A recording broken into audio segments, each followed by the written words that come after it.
and welcome to the Keepers of the House of Light.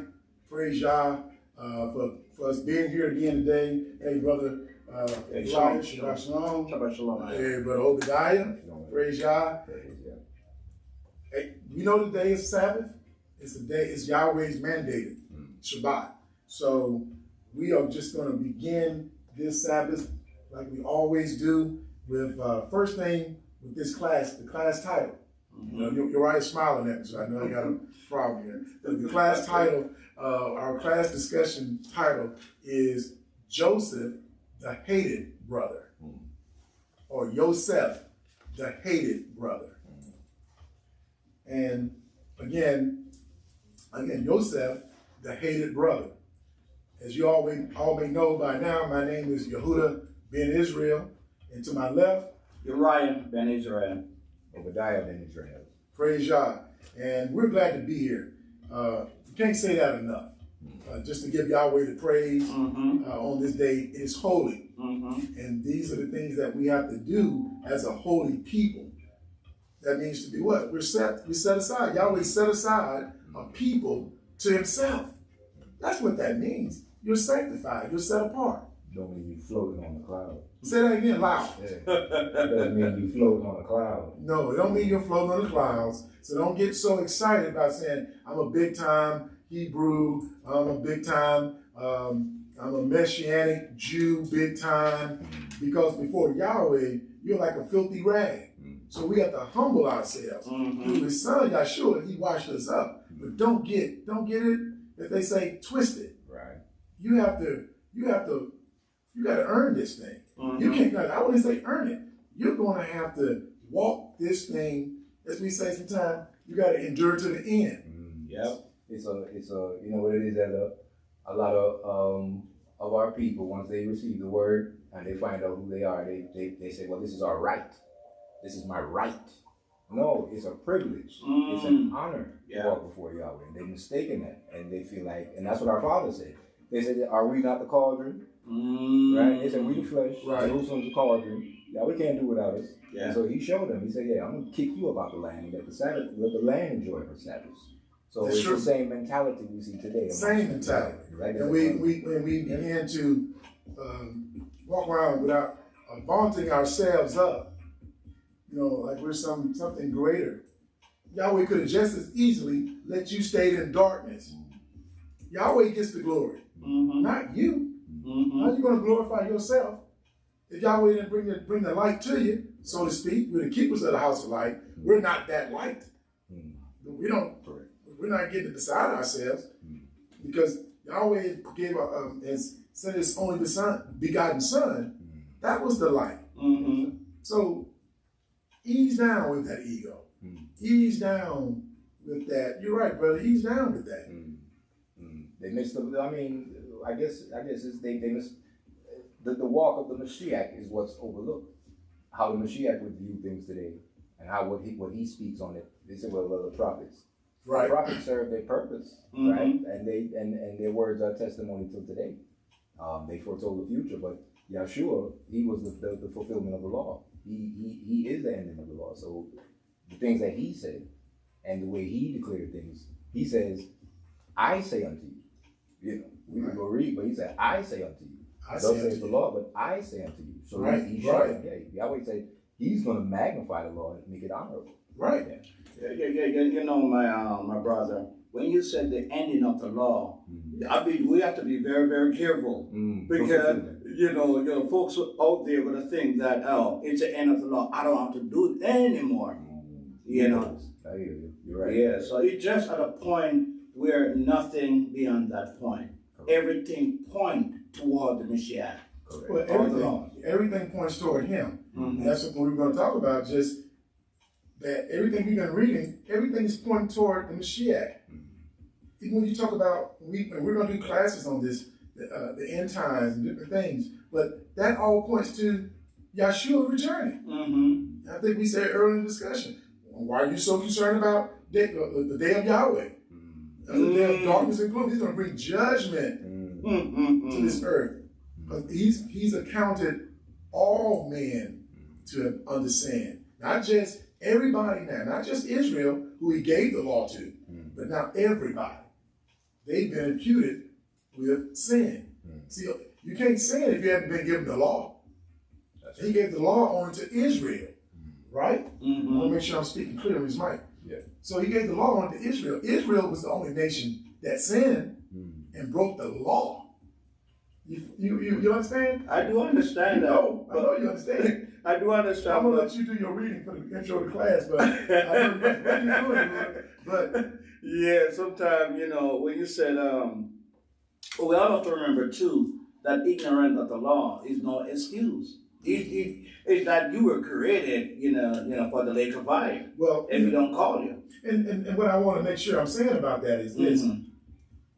If we confess that and acknowledge that we're the children of Israel based on the writings of this book, the scripture, the other nations, we can't look down at them.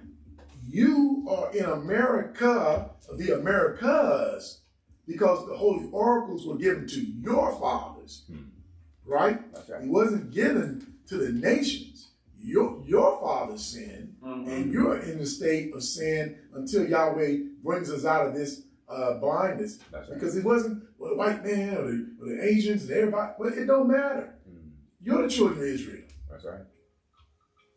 You are being dealt with the worst, or dealt with before. Well, go to the book of Amos chapter 3. And then when we finish with the book of Amos chapter 3, we're going to go ahead and open up, let you read the Shema, brother. But I just wanted, before we even, since we started that, Amos, the prophet Amos, read chapter 3? Yeah, verse 1 and 2. I think that's where we should be. Amos. Yeah, Chapter 3. right there, right. Okay.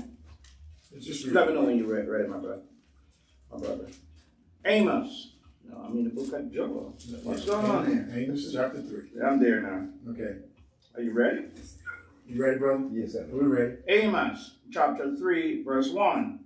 Hear this word that Yahweh hath spoken against you, O children of Israel, against the whole family which I have brought up from the land of Egypt, saying, You only have I known of all the families of the earth. Therefore I will punish you for all your iniquities.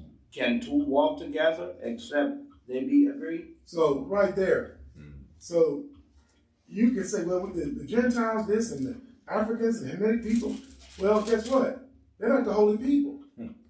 You, just like you have your children you raise, it don't matter what the neighbors are doing with their children.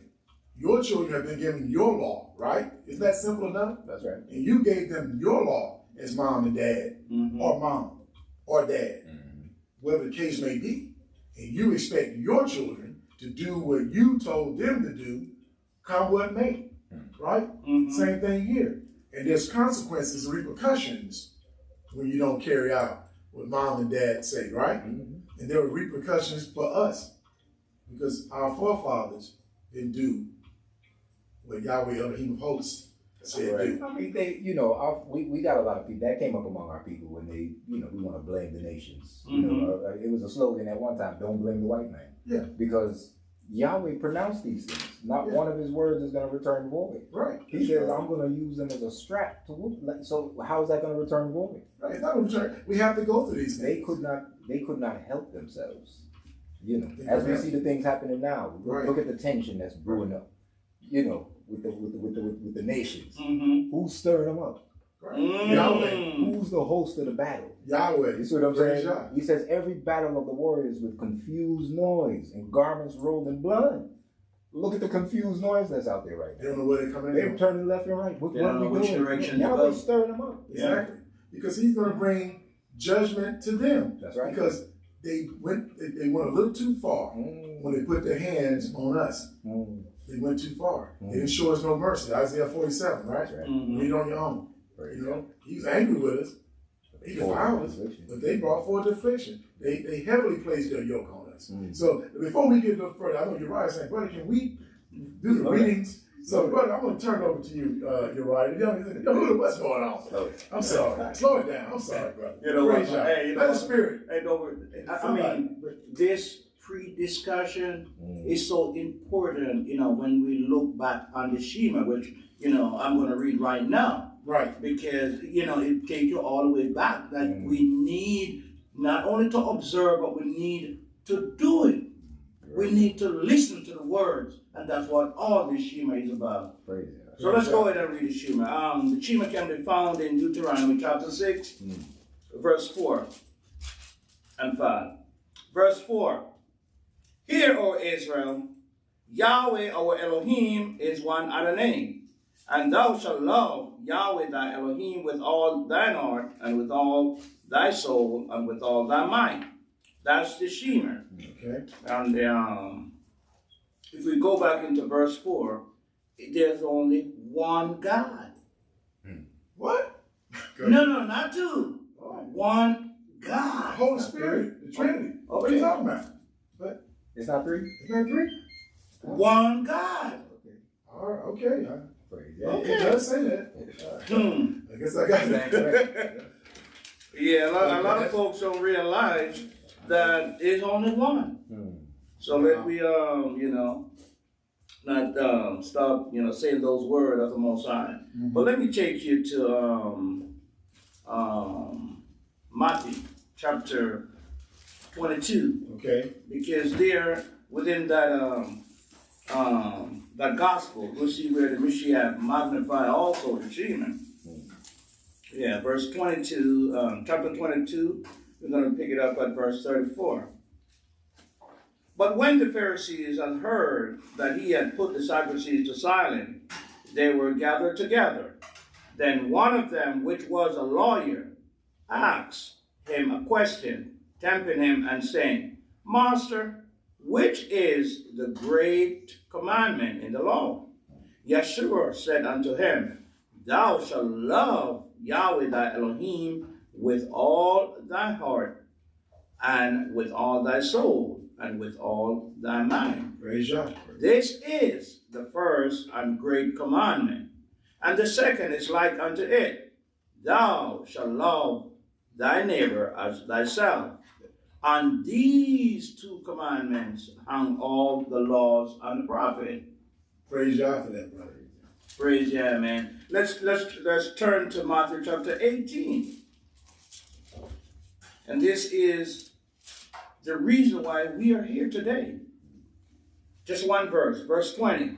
Matthew chapter 18, verse 20.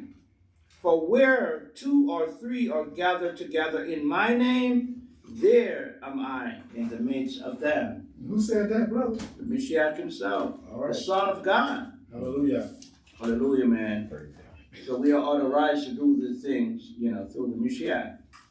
Let's turn to Glad you said Isaac. that, brother. Yeah, praise Him, for His mercy that He, have shown unto us. Isaiah 58, verse 13. If thou turn away thy foot from the Shabbat, from doing thy pleasure on my holy day, and call the Shabbat a delight, the holy of Yahweh honorable, and shall honor him, not doing thine own ways, nor finding thine own pleasure, nor speaking thine own words. Then shalt thou delight thyself in Yahweh, and I will cause thee to ride upon the high places of the earth, and feed thee with the heritage of Jacob, thy father, for the mouth of Yahweh has spoken it. Hallelujah, brother. Praise Praise Yah. Yah for that. That is, those are the words. These holy words have been passed down through the millennia and kept for us for this day, this day that we're in right now. It's all written in heaven. That these are the people who will be gathered, no matter where you are, keeping the Shabbat. It's recorded. You're not doing these things by accident. I thought God calls us away. Well, if you're listening to your enemies, you might as well just go and jump off a bridge, leap off a bridge. If you listen to your enemies, if you listen to the enemies of Yahweh, so you have to read the book, right? And we've already talked about that, right, brothers? That's right. Absolutely. We talked about that. We've been taught these things over the years, but now it's becoming it's closer to home than when we first heard it, right? Yeah. What is it? Yeah, it's like you're in practice. Now it's time to run the play. Oh man, it's time to run that play. What you gonna do? Yeah. Now you might get some contact. You've been scrimmaging. The rubber has met the road. It's in the road. That's correct. You might get some resistance now. I remember my parents talking about, my mother used to talk about the last days. She was telling me when I was a young man, or the last, she was Jehovah's Witness. She didn't have the understanding, but she was telling us about it. Now, she's silent. And I'm like, you see what's happening on the earth? And the whole conversation has reversed, and I'm talking to her, and she's silent. I'm like, don't you see what's going on? I said, you used to tell me about these. Wow. So now look at what's happening. Wow. Yeah. She's silent. Right. She's silent. This thing's And gonna I'm like, pass. man, and it scares me. It is a fearful thing, man. It is a fearful thing, So we have to go out there, teach, folks how to walk. Praise Yahweh that He gave us, this, virtual platform to do His work. Right. That's only one part of it. Yeah. Right. We got to reach our people. If Yahweh give us the spirit, get out the highways and byways. But the bottom line is, like you said, as we were speaking last night, Uriah, when you read the Shema, it's about hear, which means the Shema or Shema, hear, right? Obey, listen. Like the first thing first, Yahweh's one out of that. He's one. You gotta love, deal with Yahweh first. And that's all consistent with when our fathers were given, He gave us the commandments, the first four. The first four deal with Yahweh. Yeah. How do you deal with your Creator? How do you love Him? And you're right. We went over this last night, but let's share it with the viewers. Let's go to Deuteronomy 10, and let's read just 11 through 16. And we're talking about what you're saying. How we serve our Elohim? What do we do to be obedient? Everything's laid out in the Torah, the first 5 books of the Bible. It just means instruction. The Torah means instruction. So these are the instructions for you walking in a holy manner as a holy people, right? And then Yahshua, as you said, Obadiah, He comes and magnifies it and shows you it's all about the spiritual walk. That's right. That's right. You got to keep the commandments, but everything is spiritual. What's in you? Right. You can keep the Sabbath, but if you're a rotten person, Right. He'll allow you to do that. Didn't He say, in that day I shall say, get away from me? I never knew He didn't say you messed up and you fell away, you fell out the way. Yeah. He said, I never knew you. That means He's like, you deceive yourself. With all those miracles you perform? Yeah. Raising the dead? They shall say, did I not do this in your name? Yeah. So He's not talking about the lost sheep. Okay. No, He's talking to us. He's talking about Israel. Yes. He's talking about the people who's supposed to know. Yes. And that's why it's very critical when you say you're supposed to know this thing. Well, guess what? That's a burden on you. It's a burden on you now. Because you're gonna walk right, but you're either gonna be hot Or cold. I'll go. Not lukewarm. He said, you lukewarm, I'll spew you out my mouth. Of course. Yeah. You gotta be real. You on the fence. You on the fence. I don't know. If I'm going to war, I need to go, like if you hot, or you cold, I need to know. I need to know. But if you on the fence, like how I'm going to take you to war with me? No, Man, you get out there, I don't got slaughtered out there in the field. I'm looking for you to get my back. Right. But yeah, brother, go ahead and read that. Sure, go ahead. Deuteronomy chapter 10, verse 11. And Yahweh said unto me, Arise, take thy journey before the people, that they may go in and possess the land, which I swear unto their fathers to give unto them. And just a minute, this again, Moses is giving he's given the people of Israel these warnings. He's constantly admonishing them. He's constantly trying to let them know this thing is real. Go ahead, LD. Verse 12. And know, Israel, what do Yahweh that let me read back. I'm starting back over. Verse 12. And know, Israel, what does Yahweh thy Elohim require of thee, but to fear Yahweh thy Elohim, to walk in all his ways, and to love him, and to serve Yahweh thy Elohim with all thy heart and with all thy soul, to keep the commandments of Yahweh and his statutes, which I command thee this day for thy good. Behold, the heaven and the heaven of heavens. So there's 3 layers right there. Right. is Yahweh's, thy Elohim, the earth also with all that therein is. Only Yahweh had delight in thy fathers to love them, and he choose their seed after them, even you above all people, as it is this day. Circumcise therefore the foreskin of your heart, and be no more stiff-necked. Read 17. Wrap it up. Verse 17. For Yahweh, your Elohim, is Elohim of Elohims, and Adonai of Adonais, a great Elohim, a mighty, and a terrible, which regardeth not person, nor taketh reward. You can't bribe your way out of it. Cannot be bought. You can't plead your way out of it. Right. But you said that's up in Matthew 7, when you were talking about that. But have not done this, and this in your name? Get you from me, you worker of iniquity. Get you from me, you worker of lawlessness. I never knew you. Yeah. And it's sad because he's given us all this admonishment to repent and to he said he don't have no pleasure in the death of one of his sons. He does not. He would let all flesh be saved. That's right. Yeah. That's right. And we can't, go ahead, bro. Yeah, no, that's it. Yeah, you're right. We can't brush these things off so lightly when we are in the presence of the Almighty Elohim of Israel. See, you know what, my elder, and this is a continuous walk. Not only knowing the word or knowing the law, statutes, and judgment, but it is a continuously walk. We have to walk before the Creator. That's right. Not the hearers, but the doers. The doers of the word. Exactly. And you're going to go through something.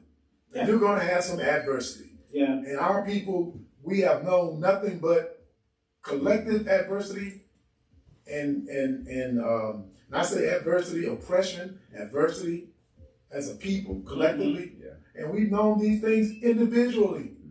It's like, why me? But I think it's up in Ezra. Why not you? Well, why not you? But we knew it because it was written that it was going to take place. Our forefathers disregarded. That's right. What these things were going to be. Yeah. They mocked it. They mocked it. When they killed the prophets. When the Mashiach was about to be crucified. Right. They said, "Let his blood be upon us and our children." And our children. See. Yeah. So we have to be mindful again what we say, and now we look back. Yahweh's blessed us to be able to look back over His Word and know. Like many wise men and prophets have wished to see the things that we hear now. They heard Yeshua speaking at that time. But we're blessed because we got the full story. We got everything. We can read over it from beginning to end. So with that, let's begin our Sabbath class discussion. Again, it's entitled Joseph, and we say Joseph, but Joseph, the hated brother. The Holman's go ahead. Illustrated Bible Dictionary, it defines hatred as strong negative reaction, a feeling towards someone considered an enemy, possibly indicating volatile hostility. Yeah. So the hated brother. Read that again, please. Okay. It says hated, or hatred, or hate. A strong negative reaction, a feeling towards someone considered an enemy, possibly indicating volatile hostility. Volatile, okay. Up and down. And sometimes when we read this book, you can tell they hated him, but they hated Mashiach without a cause. That's right. And you're going to see they hated Mashiach, they hated Yosef. Now they might have a cause, but it wasn't a righteous cause. He didn't do anything to him. Jealousy. But that is hate, right? But Yahweh caused all of that. But yeah, Yahweh's behind it all. Yeah, Yahweh is a mystery. Yeah. And so but we're gonna understand. Last Shabbat, we read in the book of Genesis, chapter 39, where we see, sorry, how far did we go? 37, Okay. where Joseph was, his brothers hated because he was their father, Israel's favorite son. And he was his son of his old age, and he was the child of the woman he loved, Rachel. Rachel. That's right. Right? That's right. So you got all those things in interplay. Israel's an old man, and of course he made Joseph a coat of many colors. And a spy. And well, yeah, he was fine. He said, well, tell me what, right. And I do it my job. Hey, tell me what they doing over there. But they just couldn't stand it. They hated him. He was a snitch. What you doing? He just being obedient. He not even doing I'm not a child, but you're going to do it. Hated him for that.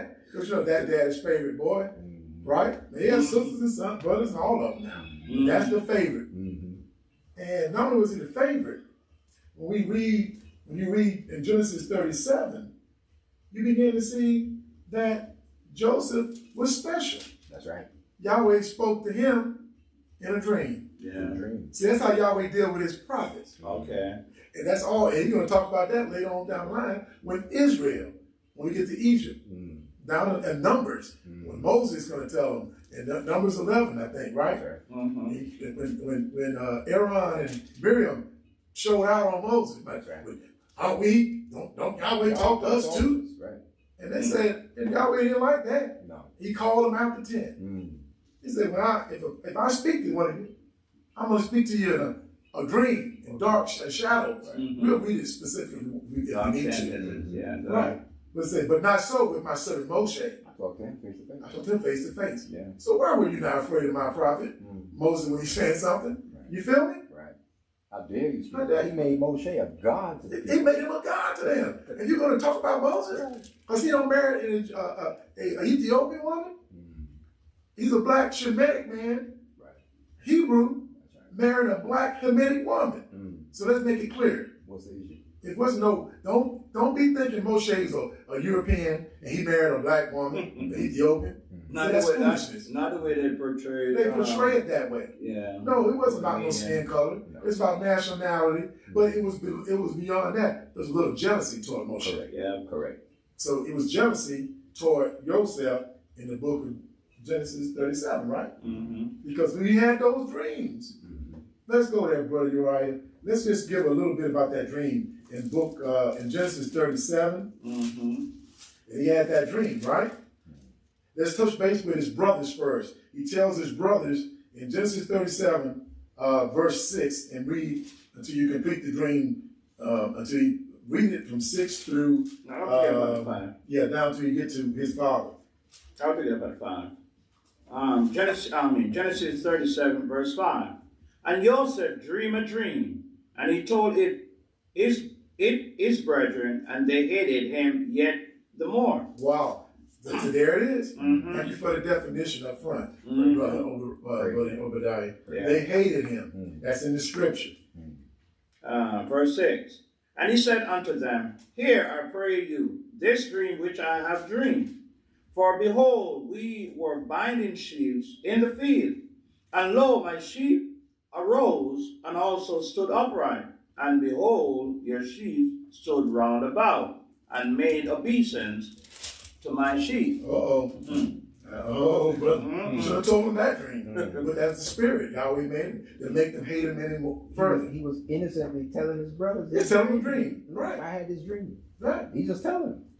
He's excited to share it with him. Of course. He didn't even reckon because he came back and told him again. They didn't even realize it. If somewhere else, their brother would be happy, but so be careful what you tell people about what the spirit reveals to you. You better make sure you're talking to somebody that has the right spirit that can give you some feedback. I understand. Because you don't know who you're talking to sometimes. We got to use these things with common sense in mind. Right? That's right. Yeah. Verse 8. And his brethren said to him, Shalt thou indeed reign over us? Or shalt thou indeed have dominion over us? Oh boy. And they hated him yet the more for his dreams and for his words. That's two. They hated him twice. And he dreamed yet another dream and told it. his brethren and said, Behold, I have dreamed a dream more. And behold, the sun and the moon and the 11 stars made obeisance to me. And he told it to his father and to his brethren, and his father rebuked him and said unto him, What is this dream that thou hast dreamed? Shall I and thy mother and thy brethren indeed come to bow down ourselves to thee to the earth? And his brethren envied him, but his father observed the same. Okay, praise Yah. So now you got the brothers hating him, his father rebuked him, and you got to understand what he just said. Your mother and your father, the sun and the moon. That's right. Father represents the sun, the mother the moon, and obviously the stars is 11 brothers. That's right. So this is something prophetic going on. But see, the prophets have already spoken. So some people might come to you. Be careful, somebody come to you. Yahweh or God don't told me to tell you. Well, come on, man. Read the book. That's right. You know, we don't know. But if they if they don't know Yahweh's name, if they don't know Mashiach's name, if they don't know what this book is saying, if you ask them to go to such, you already, first of all, know that that may not be the case. But if you got instructions, you're supposed to just follow your instructions. Because the prophet was told, you go deliver this message. Yeah. Don't you eat in the city. Don't drink. That's right. Just deliver the message and get out. And get out. And an old man, a prophet came to him and said, well, I'm a prophet of Yahweh too. That's true. Come dine with me. Lied to him. Straight lied to him. But Yahweh, what did I tell you to do? I told you to get in and get out. And get out. Right. Don't eat or drink anything in there. Right. But now what happened to that brother? He was killed by the lion. They didn't even chew his body up. They just killed him. Just killed him. And left his body there. Right. That's a sign of the proverb. Right. And then Yahweh spoke through that lion prophet and told him, well, why you didn't bring Right. He used that prophet that lied to him. Right. And then the spirit really got him and told him, you were supposed to do A, B, and C. So I see from that we're going to be tried. Of course. Oh, brother. Yahweh allowed that. He could allowed have just went in and went out. He allowed that. What you see what we need to understand. Being in this fleshly or earthly body is no good. So we're going to go through all these different type of trials. You're right, brother. But we have to use the word to get over those temptations. That's right. Praise Yah. Well, we're at a point now where in the book of, going to the book of Genesis chapter 39, we know that the brothers' hate manifested itself to the point where they were going to murder Joseph. And it's only through the intervention of their brother with Reuben, right? You read 38, that he made an intercession, right? Don't kill him, just put him in the cave, etc. But before Reuben could come back, they had sold him to the Midianites and made up a lie of an astronomical lie. I mean, just a crazy lie. You know, it's told Israel that his son had been killed by a wild beast, and brought tore the clothes up and put sheep blood or lamb blood on it, right? And Israel, they devastated their father. But that's how much hate they had at that time, right?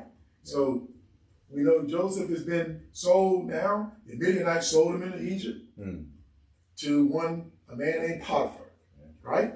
So he's in Potiphar's house. Potiphar's wife said, this old Hebrew look kind of good to me.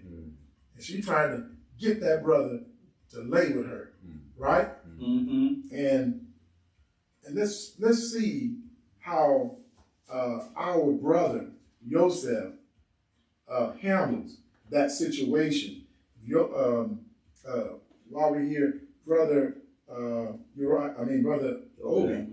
If you just we're going to do a quick recap, but I want to see how you deal with how a righteous man deals with certain things. You know, see, they got us in America like we're animals, beasts of the field, and we can't turn a woman down. I got it. I got to do it. What you mean? Right. She's married. That's another man's wife. Like, hey, man, she chose me. They got all kind of wickedness in this society. Right. But look how Joseph dealt with this. Book of Genesis, chapter 39, start at when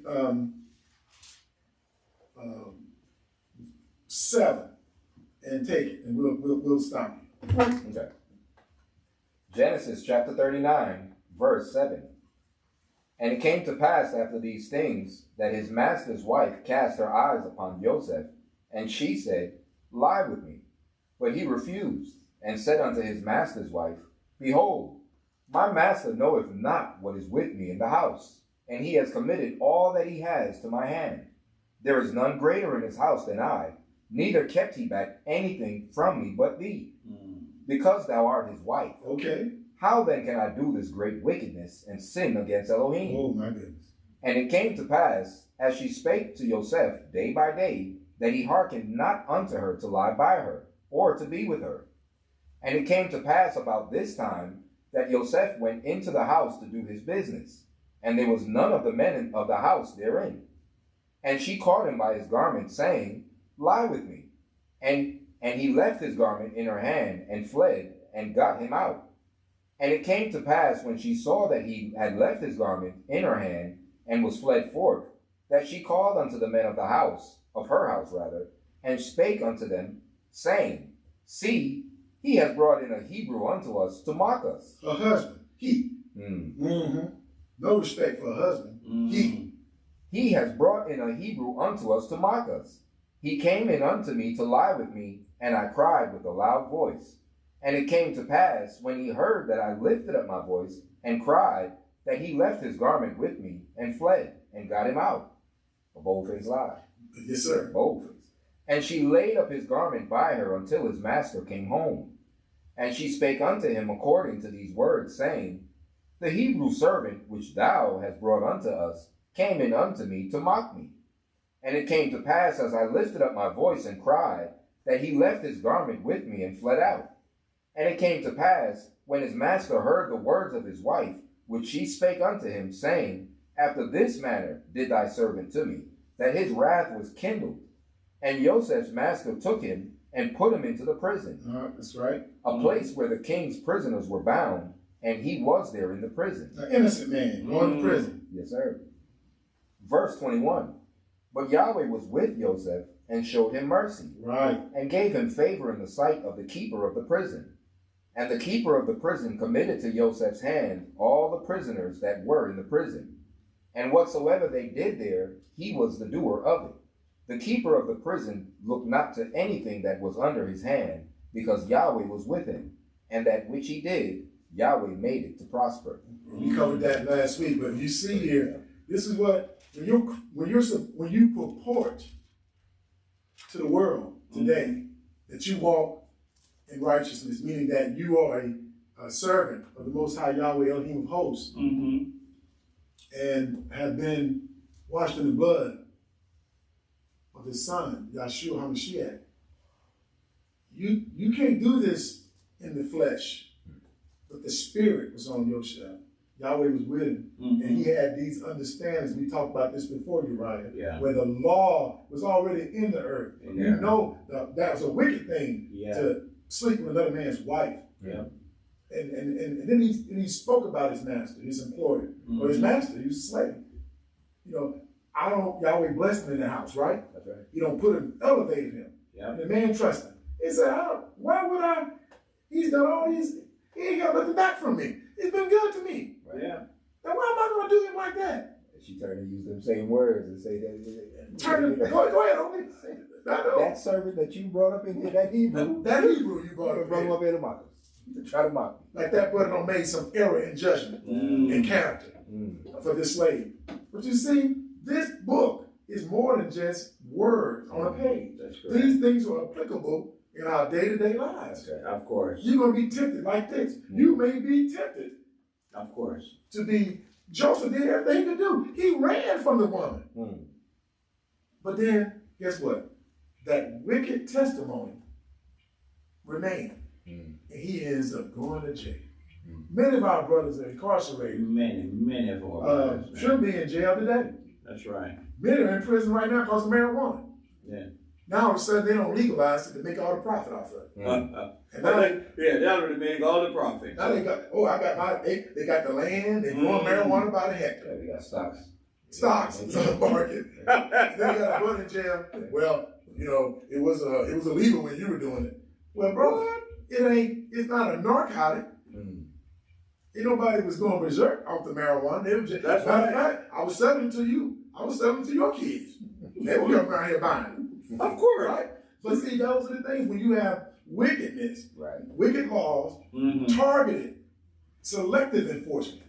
Our people. Yeah. Especially our people. That's why you got two legal systems. That's right. So you may get a pat on the back, and you may get the book thrown at you.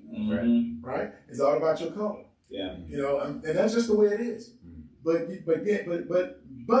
even in this situation in America that we're in, Shalom captivity, Yahweh's with us. You know what, my brother? I really have to tell you about this case, you know, which I endured, you know, years back when, you know, the cop said I was running the light. You say I run the light, so I said fine. You know, I went to court, but you know, go to court now. There was a white guy before me. The white guy, I don't know how much he's charged, but he cut his charge to absolutely nothing. No problem. He called me after the white guy. You feeling good now, right? I was like, not really feeling good. I thought more or less he wasn't going to be, you know, do right, you know, with everyone. You was feeling good. You felt you had a chance, Uriah. Let's go. Not really that. All right. So I explained the situation. I said, come on, there was a child, you know, cause, you know, when you go into the light and you see like a child tempted to cross the street. Oh, wow. So I kind of stepped on my brakes. So it happened that I was right at the light. So, you know, the momentum on the vehicle, it carried me through. So I explained it to the cop. But then I explained that to the judge too. And he said, he spin his book. And when he looked back, he said, 10 years, he said, it's 10 years now you have, you know, I mean, you're a regular abuser of the law. He went back 10 years. Look at the record. And I said, Judge, that's 10 years.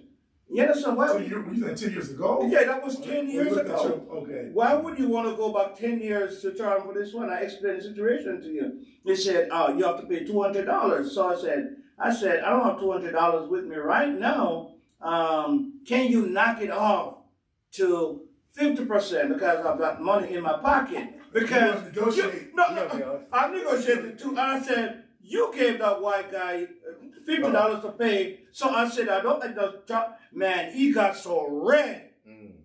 You know, I'm going to make it short. So I said, he said, you have to pay. And I said, okay. I said, all I need to do is to go to the ATM machine, you know, go and get some money. The time I took to get out to go to the machine, 5 minutes, I'll be back, he put a warrant for my arrest. I didn't even know. I was like, man. When I came up to pay the clerk, he said, I can't pay. He said, I can't pay. You have to go back inside because there's a warrant for your arrest. I said, for what? For leaving the courthouse. I said, for what? I told the judge that I was going to go for the money. But anyway, I end up, you know, I have to wait, and then he took the warrant off because I was there. He couldn't charge me or lock me out. So I ended up paying the $200 I walk out. But I'm saying it's so unfair. You know, in the system, one law for the whites and one law for the black. Well, that's unfortunately that's the way when you run a red light, they don't want to hear all that. No intent required, you know. But they don't want. They can use the discretion when they want to, and they choose. In your case, I'm sorry. That's okay. You don't have the complexion for the protection.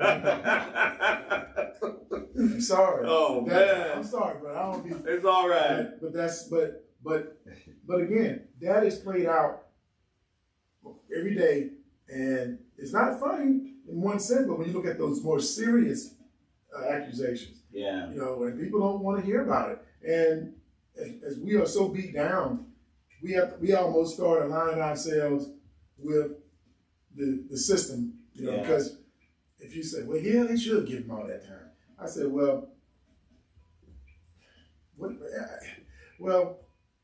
mercy, you know, but mercy doesn't have no meaning when it comes to the slave. Correct.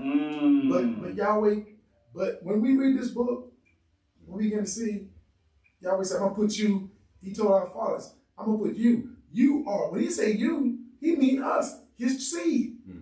he means that you are your father. For the purposes of Yahweh. He see you. Could you imagine? We are the ancient people. There's somebody, I'm going different than that. We're the ancient people, but imagine there's somebody in antiquity who looks just like you and I. They're your ancestors.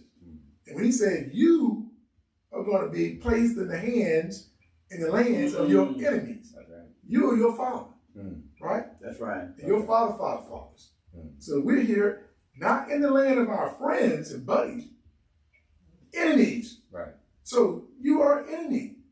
In America, well, they can't get away from that history. They can't stop. You see, they just can't stop. They're in a war, but they got time to deal with you harshly still. They be fighting all over the place. But they still got time enough to drag you out your car if you, like you said, you had the audacity. That's where you messed up at. To think that you were a man, a citizen. Yeah. Or a man, or equal. You just paid, you said, I'm going to put a warrant. I didn't know what he was doing. He was hoping you wouldn't come back to make it harder on you. Yeah. Yeah, he left. I got something for him. You get right outside and get picked up later down the line. So these are, and I think every black man and woman in America has a story or knows someone in their family that's similar to what you just said. Yeah. And they could be on more harsher situations. Yeah. Not saying they didn't deserve some things, we got a lot of straight killers out here. And they need to be, and the sad part, they're not killing. Killing is not what we condone, but they're not killing outside their community. They're terrorizing their own people. Their own people. And then Mr. Charlie, use that term, that they say the dominant culture. Well, we don't have to go and lynch nobody. Right. We ain't got to come in there and burn town down no more. They love them. You're doing a great job. And guess what? And when you commit the crime, guess what? I'm going to put you in prison for a couple of times until we get tired of you and give you life. See, this is a wicked situation. We're going to make it easier for us. Just created a door for them to come and get what they need to kill their own self. All right. I mean, so I've been involved in situations in life, family members, friends. You got guys just getting out. I didn't know they was in prison that long from the crack epidemic. And yes, we know how the dope got there. That's fine. We're not going through all of that. But they were giving out sentences. So these people were sick and addicted to a drug, right? No mercy. Right. Everybody going to jail. The dealer. And we got except the manufacturer. Except the manufacturers. Right. They didn't bother them. Right. The crackhead. We started calling our own people by these horrible names. Crackhead, this and this. And they went to jail. Women out there prostituting. It was crazy. It's like you said, it was in the hands of your enemy. Right. Right? Okay, so again, the dictionary, the Holman's Biblical Illustrated Dictionary, it defines enemy as an adversary or foe, one who dislikes or hates another and seeks to harm the person, sometimes referring to an individual opponent or to a hostile force, either a nation or an army. See? We're not to host the nation of Israel. So I'm going to send you into your enemy's lands. They hate you. They hate you. Yes. They admire your ability to athletic prowess. They admire everything about us. Entertainment. And we can switch. If we give an opportunity, we excel in everything. Oh, correct. And so, but you're my enemy. I'm sorry. No, I'm not sorry. But like I was saying, when you are in that crack thing, they got all that jail time for crack. They were going berserk on our people. And I knew some guys, I did come out of high school 20 years later, and I didn't know the crack. The guys were getting, I said, where you been, man? I saw a friend of mine, brother, man, he had been in federal prison 15, 20 years. I said, man, they gone that long. I didn't know I did. But, you didn't have a gun, you didn't have nothing like that. But just the amount so now at the time of this opiate epidemic and amphetamines and all these different things, now they are sick. Now we're going to provide them treatment. Now we're going to do right. We're going to deal right. But because the demographic has changed. Mm-hmm. It's a different racial demographic. Yeah. Right. So we can see mercy. Now we can give treatment. We can do this. Oh yeah, we can work with you. So we say all that to say, in this discussion, here's Joseph, right? A Hebrew brother. He don't been put down. He's a young man, sold out by his brothers, hated. Now let's go. I think open you up. Let's look at what's happening once Potiphar has sold him, has put him in the dungeon. He's in prison. And let's go on with what Brother Joseph is going through. Genesis chapter 40. Genesis chapter 40, verse 1. And it came to pass after these things that the butler of the king of Egypt and his baker had offended their master, the king of Egypt. And Pharaoh was wroth against two of his officers, against the chief of the butlers, and against the chief of the bakers. And he put them in ward in the house of the captain of the guard, into the prison, the place where Joseph was bound. And the captain of the guard charged Joseph with them, and he served them. And they continued a season in ward. And they dreamed a dream, both of them, each man his dream in one night, each man according to the interpretation of his dream, the butler and the baker of the king of Egypt, which were bound in the prison. So this is Yahweh doing something. It's all spiritual. So you got two men, the butler and the baker, right? All right. Yahweh got that thing set up. Continue, brother. Yes, sir. Verse 6. And Joseph came in unto them in the morning, and looked upon them, and behold, they were sad. And he asked Pharaoh's officers that were with him in the ward of his master's house, saying, Wherefore look you so sadly today? And they said unto him, We have dreamed a dream, and there is no interpreter of it. And Joseph said unto them, Do not interpretations belong to Elohim? Praise Yah. Tell me them, I pray you. And the chief butler told his dream to Joseph, and said to him, In my dream, behold, a vine was before me, and in the vine were 3 branches, and it was as though it budded, and her blossoms shot forth, and the clusters thereof brought forth ripe grapes. And Pharaoh's cup was in my hand, and I took the grapes, and pressed them into Pharaoh's cup, and I gave the cup into Pharaoh's hand. And Joseph said unto him, This is the interpretation of it. The 3 branches are 3 days. Yet within 3 days shall Pharaoh lift up thine head, and restore thee unto thy place. And thou shalt deliver Pharaoh's cup into his hand, after the former manner which thou was his butler. Okay, so he's the cupbearer, the butler to the king. He said, man, 3 days, you can be restored. Wow, okay, thank you. That's a great interpretation of a dream. Thank you for that. Okay, well, I guess let's see what the baker situation Yes, will sir. become. Verse 14. But think on me when it shall be well with ye, and show kindness, I pray thee, unto me, and make mention of me unto Pharaoh, and bring me out of this house. For Go ahead, brother. Yes, sir. For indeed I was stolen away out. For verse 15. For indeed I was stolen away out of the land of the Hebrews, and here also have I done nothing, that they should put me into the dungeon. When the chief baker saw that the interpretation was good, he said unto Joseph, I also was in my dream, and behold, I had 3 white baskets on my head, and in the uppermost basket there was of all manner of baked meats for Pharaoh, and the birds did eat them out of the basket upon my head. And Joseph answered and said, This is the interpretation thereof. The 3 baskets are 3 days. Yet within 3 days shall Pharaoh lift up thy head from off thee, and shall hang thee on a tree. And the birds shall eat thy flesh from off thee. And it came to pass the 3rd day, which was Pharaoh's birthday, that he made a feast unto all his servants. And he lifted up the head of the chief butler and of the chief baker among his servants. And he restored the chief butler unto his butlership again, and he gave the cup into Pharaoh's hand. But he hanged the chief baker, as Joseph had interpreted to them. Yet did not the chief butler remember Joseph, but forgot him. Wow. So this brother, Joseph, special brother. Yahweh's with him. That spirit's on him. So there was a reason, for he, being in Egypt. Well, yes, it's a reason. I'm sorry. But you know, we've kind of lost a little thing there. But the bottom line is, Joseph is a prophet. He's using him as a prophet in that sense. Because he's telling him about things that are going to come. That's right.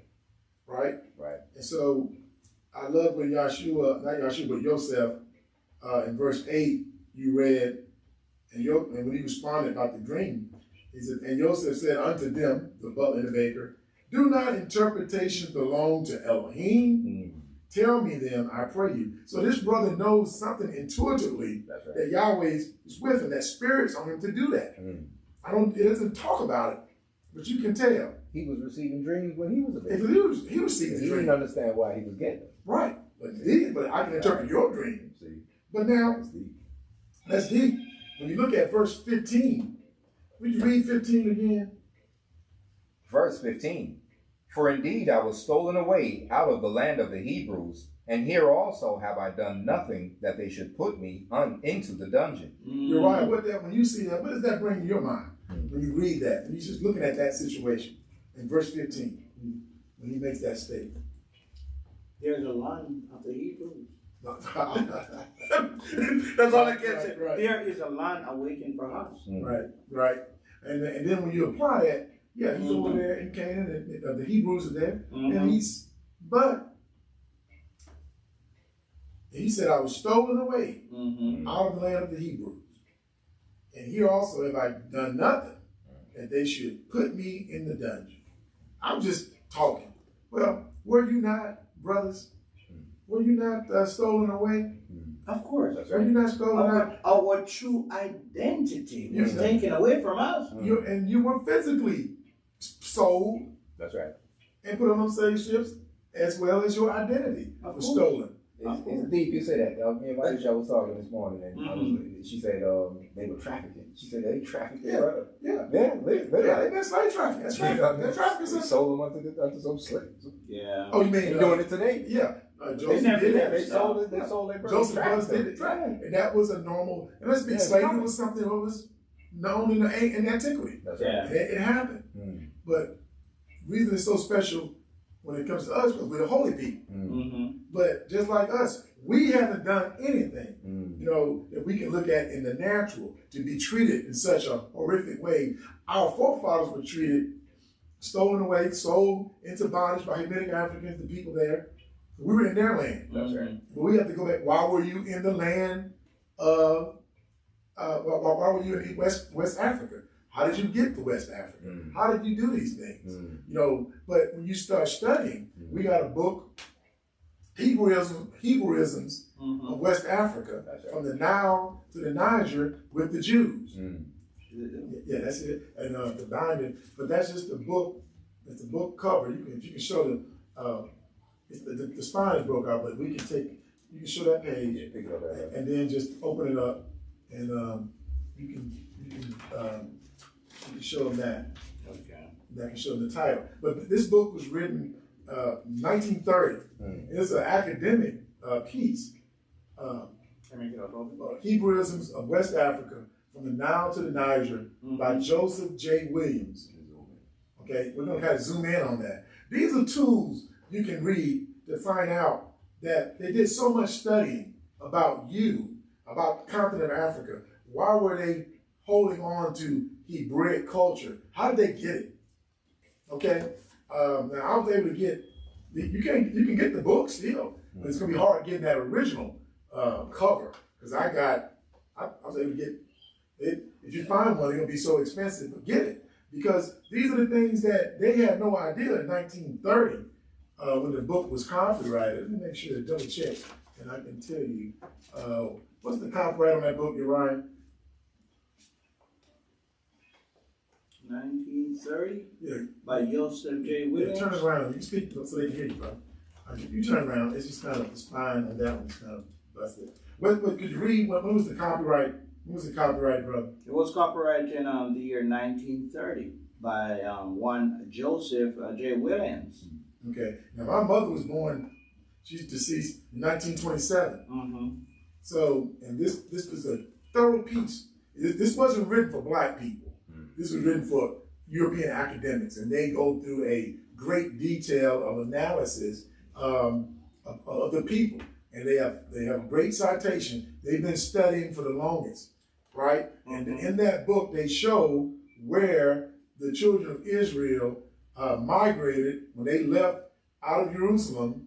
They set up a temple in Egypt. And then over time, when that temple was destroyed, they migrated into West Africa. And we've been seeing once I started studying, but you know when we talk about this stuff, Uriah, once I began to study, and I said, well, my goodness, I'm in the right place. I am learning. But this is what happened. They showed the migration. I was trying to find it so I can maybe show it. But how did they get in West Africa? They migrated. Let's show this part, brother. Can you? Okay. I wanted to show you this book. If you show this, right, don't lift the scene. Okay. Just hold that up where they can just spread it down. No. The other way, the way I was giving it to you. You're gonna show a map, and if we can just, you're not gonna be able to see it. Yeah. Don't let it bust out. Your fingers are blocking it. Try to get the bottom section. Yeah, come on down somewhere. Just zoom in on that map.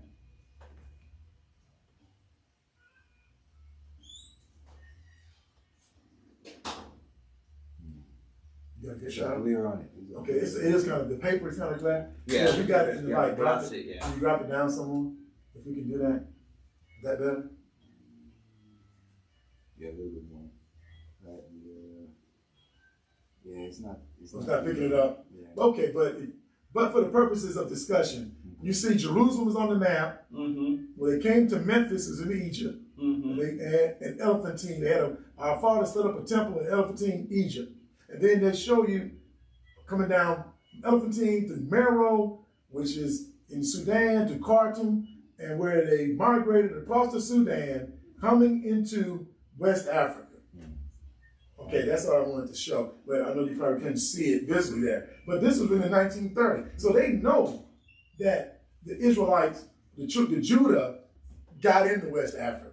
See, now, it's not written from a perspective trying to tell you that Black Americans or Black people in America are children of Israel. That's not the thesis. The thesis is something else. But they never knew that we'll be in a position today, praise Yah, to be able to go back and get the literature that they research so that we can prove to you out here watching that we know that we're here in America. We're Israel. That's right. And the scriptures are true. That's right. See, Yah will use your enemies. He'll use them to get things done. That's correct. So you don't have to be blind no more. That's correct. See, that's what we're saying. So Joseph was on lockdown, without a doubt. And he's going through these situations. But he said, hey, I was taken away from the land of the Hebrews. You were cast, Yahweh put us out, not man. Right. When Jerusalem was destroyed in 70 AD. So you brothers just jump on in. But the bottom line, this is where, so therefore all the things that we're talking about are prophetic. They're written down. We are living testimonies. Literally. Come on. But you know what, my elder, there's a next book. I think it's titled from Babylon to Timbuktu. Yeah. I can't remember the article. From Babylon to Timbuktu. Yeah. And so, that's right. And he cites this book, Hebrewisms, is not as thorough, but the thesis is, his thesis is clearly that we are the Jews. Yeah, that's right. Absolutely. So these are the things that we have to kind of look back and say, there's a lot of information. So once you find that, but the spirit, now you got to what? Research. You got to research. You have to do your research. Because you know what, all of the rituals that they practiced when that guy was, going around to try to get all the information, he went straight back to the Bible. Exactly. So you know that those folks are from the Bible. Right. Our forefathers. Right. And so you can't get away from it. Nowhere on the earth. So now let's continue with the scripture. So, but these are the things that you gotta kind of talk about a little bit, because you're not going to hear this on every place, because nobody wants you to see. They laugh at you now. Y'all, even your own people, y'all, you're a joke. You ain't no Hebrew. You ain't no Judite. We just black. Just like to be heard or whatever. Just nothing. But you know what, my Ella, when I'm out there, and you can see, folks, our folks you're gonna run into some genuine folks. Right. I advise them to read this book, which we call the Bible, not as a religious book, because you're not gonna get anything from this book. You have to read it as a history book. Exactly. Yeah, for you to get the maximum amount of information from this book. Exactly. Yeah. So that's why when we're reading, we're pulling out those pearls of the spiritual situations, like the law, being mistreated, wronged by your brothers. And see, we got to just read, but we got to, me, you, Obi, all of us, we got to look in the heart. That's right. Even we read. Yep. They always say, okay, this is a two-edged sword. Right. This thing, I cut both ways. But it cut both ways. So we have to always be mindful, because we got great examples. We got great people in our history. That's right. And Joseph is, hey, Yahweh chose this brother to do this thing. So, brother, you're right. Would you pick up in Genesis chapter 41? Okay. Genesis chapter 41, verse 1. And it came to pass at the end of 2 full years that Pharaoh dreamed, and behold, he stood by the river. And behold, there came up out of the river 7 well-favored kine and fat flesh, and they fed in the meadow. Now, what's that word kind? So people understand what that word means. Cattle? Kind, cow, cattle. Cattle, yeah. Cattle, yeah. Verse 3. And behold, 7 other kine came up after them out of the river, ill-favored and lean flesh, and stood by the other kind up on the brink of the river.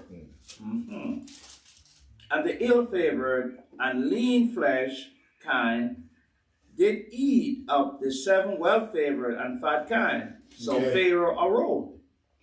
So he got up. Okay. So what's going on? A nightmare. Yeah. Verse 5. And he slept and dreamed the second time. And behold, 7 ears of corn came up upon one stalk, rank and good. And behold, 7 thin ears, and blasted with the east wind, sprung up after them. And the 7 thin ears devoured the 7 rank and full ears. And Pharaoh awoke, and behold, it was a dream. And it came to pass in the morning that his spirit was troubled. And he sent and called for all the magicians of Egypt and all the wise men thereof. And Pharaoh told them his dream. But there was none that could interpret them unto Pharaoh. Then spake the chief butler unto Pharaoh, saying, I do remember my faults this day. Pharaoh was wroth with his servants, and put me in ward in the captain of the guard's house, both me and the chief baker. And we dream a dream in one night. I and he, we dream each man according to the interpretation of his dream. And there was there with us a young man, an Hebrew, servant to the captain of the guard. And we told him, and he interpreted to us our dreams. To each man according to his dream he did interpret. And it came to pass as he interpreted, read it again, 13. And it came to pass as he interpreted to us, so it was. Me he restored unto mine office, and him he had. Okay. Now let's think about this. Let's talk about this. Any of you brothers? Well, what do you think about that? It took a while. It's been 2 years, right? Joseph asked the brother, "Hey, remember me? Help me get up out of this situation." And so, what do y'all want to think about? What is that? I want to talk about that. What do you think about that? I mean, the brother forgot about it, man. He got elevated back to his position, and he moved on. Okay. And this is something that happens in life. That's nothing new. Yeah. So, yeah. Okay. But it was to try Joseph. Yahweh had him in there for a reason. So he maybe needed him to sit down a little longer. Right. If he had just took him out, he may not have gotten the full. Because when he does come out eventually, when we actually read the fulfillment of it, we're going to see he steps from being a prisoner to being, Great. so, Yahweh prepared, the longer the sufferation or the trial, the bigger the reward it seems. It seems that way, doesn't it? You're right. You have anything about that? Well, you want to say on that? With him, asking the butler, like, remember me, and he didn't. Yahweh, look, I taught him, how to humble himself. But again, what Yahweh does is bring an occasion, a couple years down the road, for him to be free. Right. He's going to ultimately be, we know that. Yeah. He's ultimately going to get out, and Yahweh's dealing with it. Go ahead, I'm sorry. Yeah, but it's a way. I look at it as a way of humbling ourselves. Not because you ask someone to help you and they don't help you. Don't worry about it. Look towards Yahweh at all times. He will work it out for you. Well, I think that's the, like you said, things in life happen. People turn their back on you when you think they're in a position to help, and you've been in a situation where you've been tried and tested. But when I look at this, I look at it. Yahweh does things according to His time. Yeah. So sometimes we may see, I'm going through this. I can't see. I can't get a job. I can't get my money right. My children carrying on. I'm dealing with an illness. I'm dealing with certain situations. But I just can't seem to get a breakthrough. And I've prayed. I've talked to people to help me. Nobody can help me. But see, Yahweh had it all set up. That's how I looked at it too. All the points are right, but also at the same time, Yahweh know. We grew up hearing these things. He may not come when we want it, but He's always on time. We grew up hearing this kind of stuff, right? And it's true. I can testify. Things didn't go the way I thought they should go. And I was kind of. Yeah, you gotta. Hey man, where are you, Yahweh? Right. But humbly yourself. That's a key issue we all have to learn to do, to humble ourselves. And maybe Yahweh don't want you to have it. Well, you see what I'm saying? Yeah, that's the overall thing. But at least not at that time. Not at that time. That's what it's all about. Because when you don't see. I say when you say you humble, but when you already down, you ain't nothing else to do but humble yourself. Right. So I'm gonna kind of say different, because if you humbling, but I ain't got no job. My wife don't left me. Is she coming back? I don't know. My child did this. So sometimes you ain't got no choice but to be humble. Right. Because if you already, you know how it is, when you got some money in your pocket. Oh man, and things are going well. Yeah. You know what I'm saying, brother. Trial may be there too humble. That's what, Now we looking at this brother Yosef, just like we look at brother Job. Yosef didn't do no wickedness. No. Right? He was going to be a right, but Yahweh had to do what Yahweh wanted, to get him where Yahweh needed him to be the man that he was about to be. He had to, this is what Yahweh allowed him to be. You got to suffer that. You got to suffer that. You have to be humble around. He would have had a big head. Yeah. If he never went, you was a favorite child. You ain't go through no separation. Yeah, Yahweh wants you to go through something. You're right. I can see that too. How you gonna know the rule if you ain't never suffered? You can't be a good ruler. And plus, you was very young too, so you need maybe a couple more years, to check himself. Right. Yeah. So but Yahweh, you ain't got to throw me in prison now. You're right. I'm gonna keep coming back. You're right. You ain't got to throw me in prison to get that point. But look, when he went to the prison, he still found faith. He's still in the prison. But see, there it is. Yahweh do what He want to do. Right? Yeah. See, we can't do what we want to do because we're not sovereign. We have to deal with what Yahweh's dealing with. And you're right. We humble ourselves, but sometimes that humility is forced upon us. Yeah. And we have, either we can be humble and Yahweh's spirit with us and we move a certain way, or we become embittered and we reject the humility. Or we reject the situation and say, man, you know what? I don't believe in God. I don't believe in nothing. You know what I mean? So I'm just, there ain't no God. A lot of people like that. And we have to be, so we could go either kind of way sometimes. But Yahweh knows it. So this is what you're saying. So that's when I thought about it. I said, well, Yahweh deals with us according to how he wants to deal with us. Correct. So this is the beauty of, we can get these different perspectives. Right. You know, like you just brought up, but Uriah brought up. So he had to be in a situation, but you know what, you're right. Because every time he's in a situation, Yahweh's with him. Even when he got sold into slavery with Potiphar, he's at the top. Yeah. But then Yahweh can bring him down. Right. So I see your point now. Yeah. So now he goes to prison. Right. He come on up to the top. Yahweh with him. Bring him back on down a little bit. Yeah. Hey, where you at, bro? Right. I thought dude would come get me. But now, the fulfillment of this dream, you know, you ready? You looking for something? I can't find it. Yeah. It's in Psalm. You just said, you know, the fool said there is no God. Oh, yeah.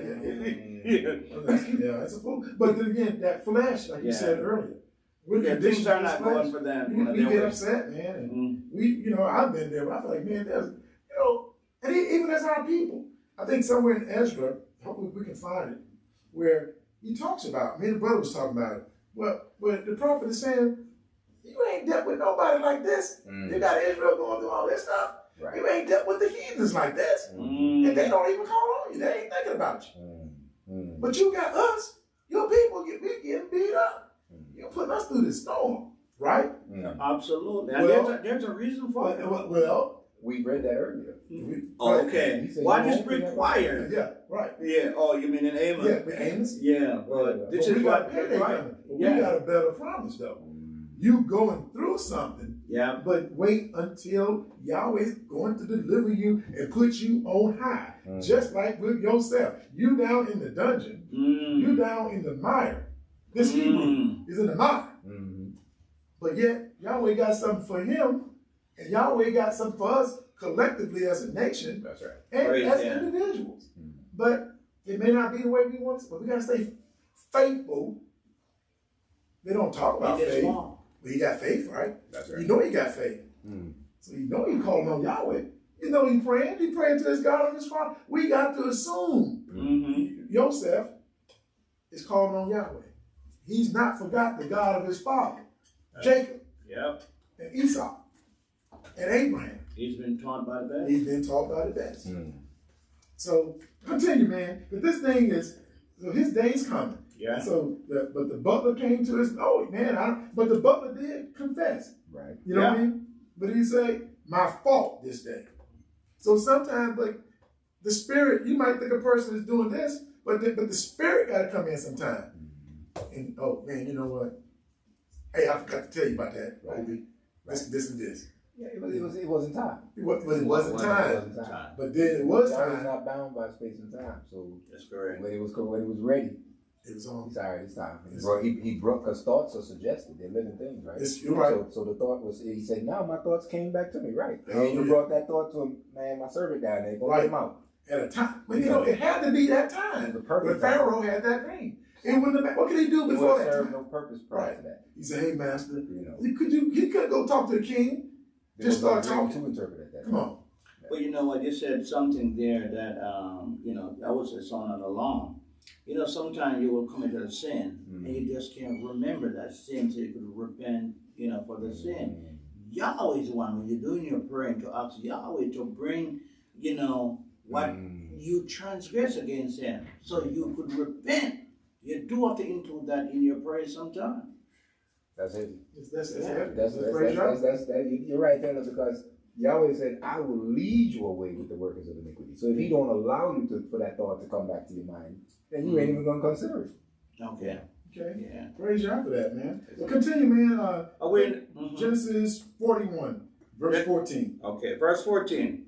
Then Pharaoh sent and called Joseph, and they brought him hastily out of the dungeon. And he shaved himself and changed his raiment and came in unto Pharaoh. And Pharaoh said unto Joseph, I have dreamed a dream, and there is none that can interpret it. And I have heard say of thee that thou can understand a dream to interpret it. Watch what Joseph said. Be careful. I always give Yahweh the glory. Yeah, verse 16. And Joseph answered Pharaoh, saying, it is not in me. Elohim shall give Pharaoh an answer of peace. Praise him. And Pharaoh said unto Joseph, In my dream, behold, I stood up on the bank of the river, and behold, there came up out of the river 7 kine, fat flesh, and well favored, and they fed in the meadow. And behold, 7 other kine came up after them, poor and very ill favored, and lean flesh, such as I never saw in all the land of Egypt for badness. And the lean and the ill-favored kind did eat up the first 7 fat kine. And when they had eaten them up, it could not be known that they have eaten them, but they were still ill-favored as in the beginning. So I awoke. Man, that remind me of some folks, their metabolism is so good. They can eat the whole world. You know, Right. Still like they are. Yeah. Verse 22. And I saw in my dream, and behold, 7 ears came up in one star, full and good. And behold, 7 ears withered, thin, and blasted with the east wind sprung up after them. And the thin ears devoured the 7 good ears. And I told this unto the magician, but there was none that could declare it to me. And Joseph said unto Pharaoh, The dream of Pharaoh is one. Elohim has shown Pharaoh what he is about to do. So it's one dream. One dream. Yeah. 26. The 7 good kine are 7 years, and the 7 good ears are 7 years. The dream is one. Praise God. Praise God. And the 7 thin and ill-favored kind that came up after them are 7 years. And the 7 empty years blasted with the east wind shall be 7 years of famine.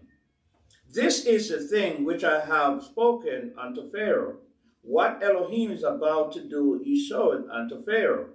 Behold, there come 7 years of great plenty throughout all the land of Egypt, and there shall arise after them 7 years of famine, and all the plenty shall be forgotten in the land of Egypt, and the famine shall consume the land. And the plenty shall not be known in the land by reason of that famine following, for it shall be very grievous. And for that the dream was doubled unto Pharaoh twice. It is because the thing is established by Elohim, and Elohim will shortly bring it to pass. Now therefore let Pharaoh look out a man discreet and wise, and set him over the land of Egypt. Let Pharaoh do this, and let him appoint officers over the land, and take up the 5th part of the land of Egypt in the 7 plenteous years. Okay. And let them gather all the food of those good years that come, and lay up corn under the hands of Pharaoh, and let them keep food in the cities. And that food shall be for store to the land against the 7 years of famine, which shall be in the land of Egypt, that the land perish not through the famine. Verse 37. And the thing was good in the eyes of Pharaoh, and the eyes of all his servants. And Pharaoh said unto his servants, Can we find such a one as this is? A man in whom the spirit of Elohim is. Praise God. Praise God, man. Verse 39. And Pharaoh said unto Joseph, For as much as Elohim has showed thee all this, there is none so discreet and wise as thou art.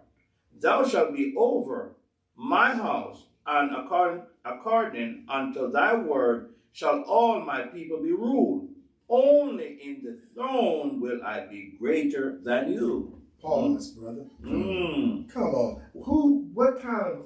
This is a great history. That's right. This is a great history. This is a great situation. I think when we see,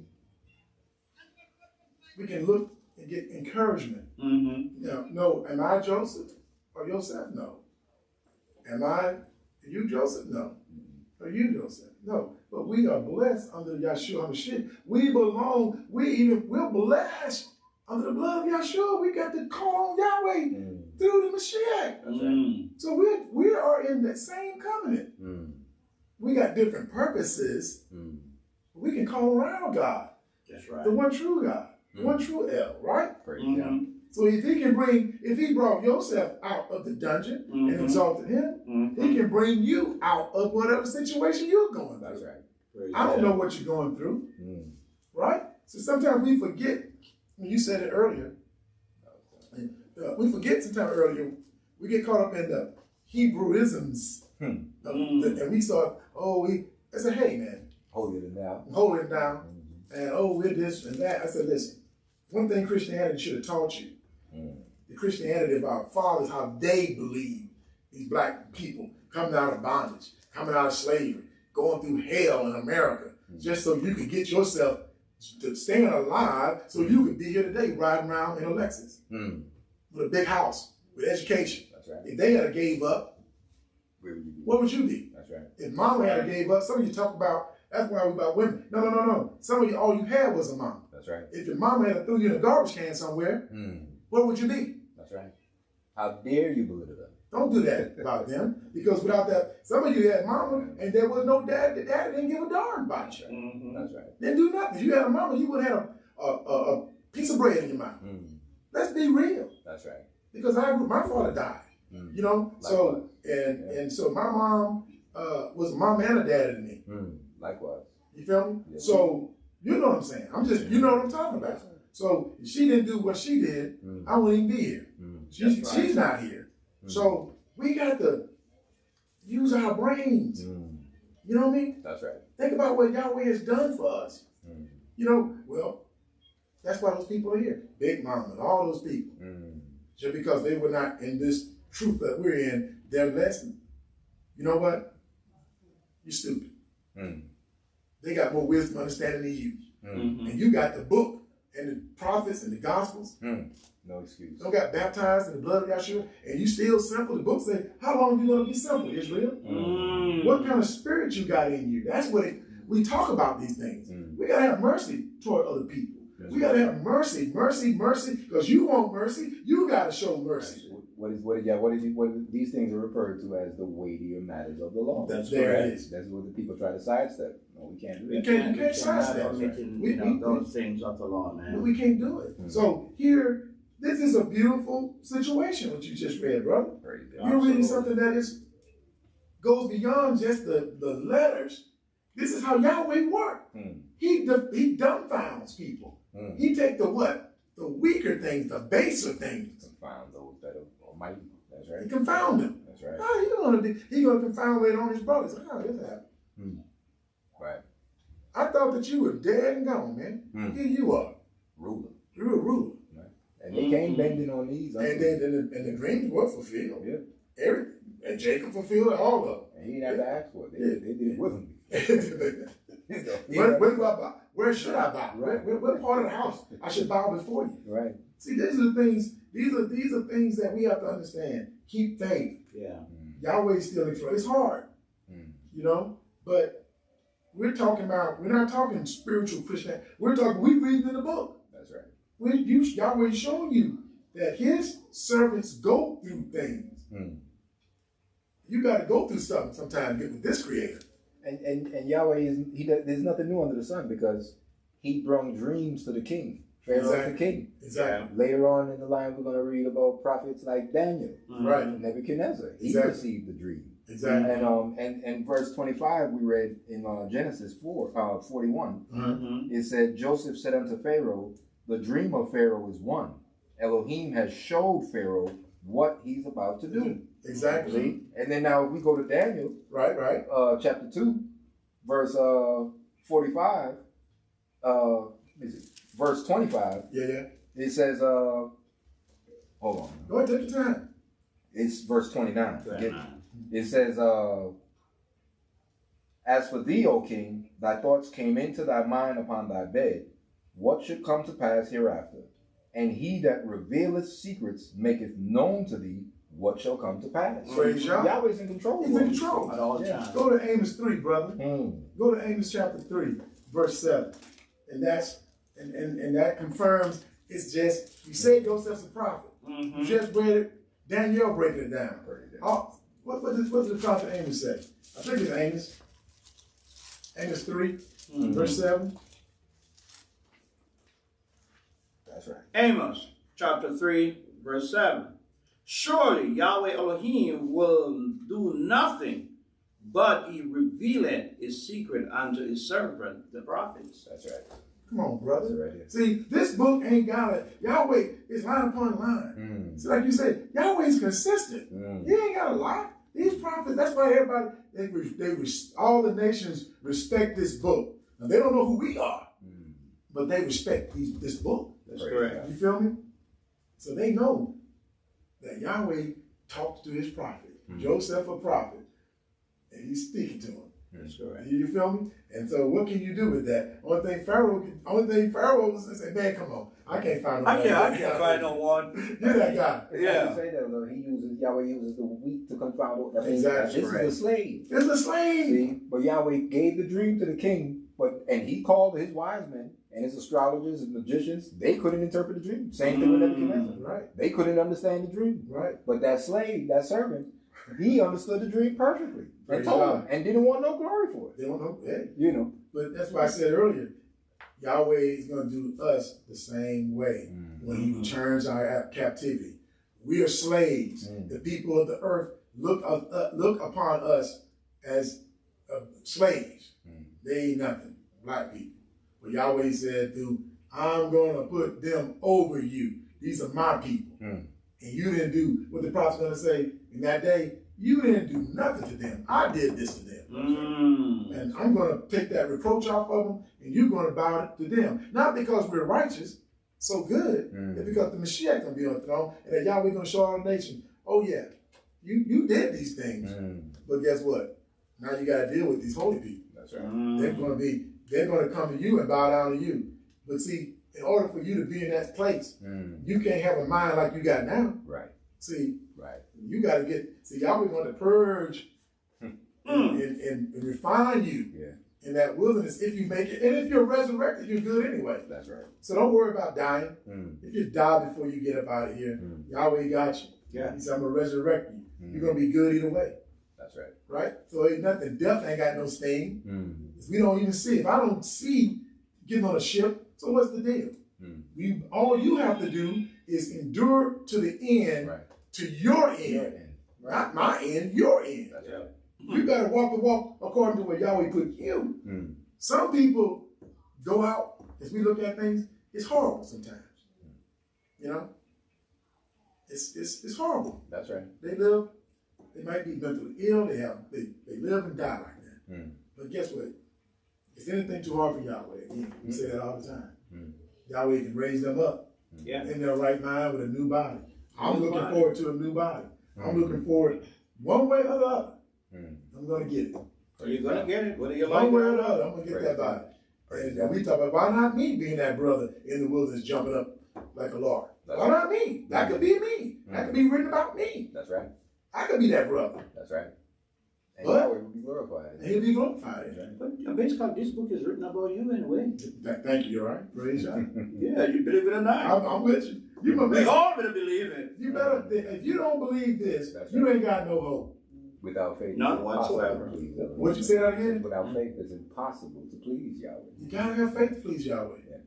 And so, we had our fathers lived and died as slaves. Stop talking what you going through. Yeah, we going through something, but you could have been born 300 years ago. Oh, okay. And there was nothing you could do. Right.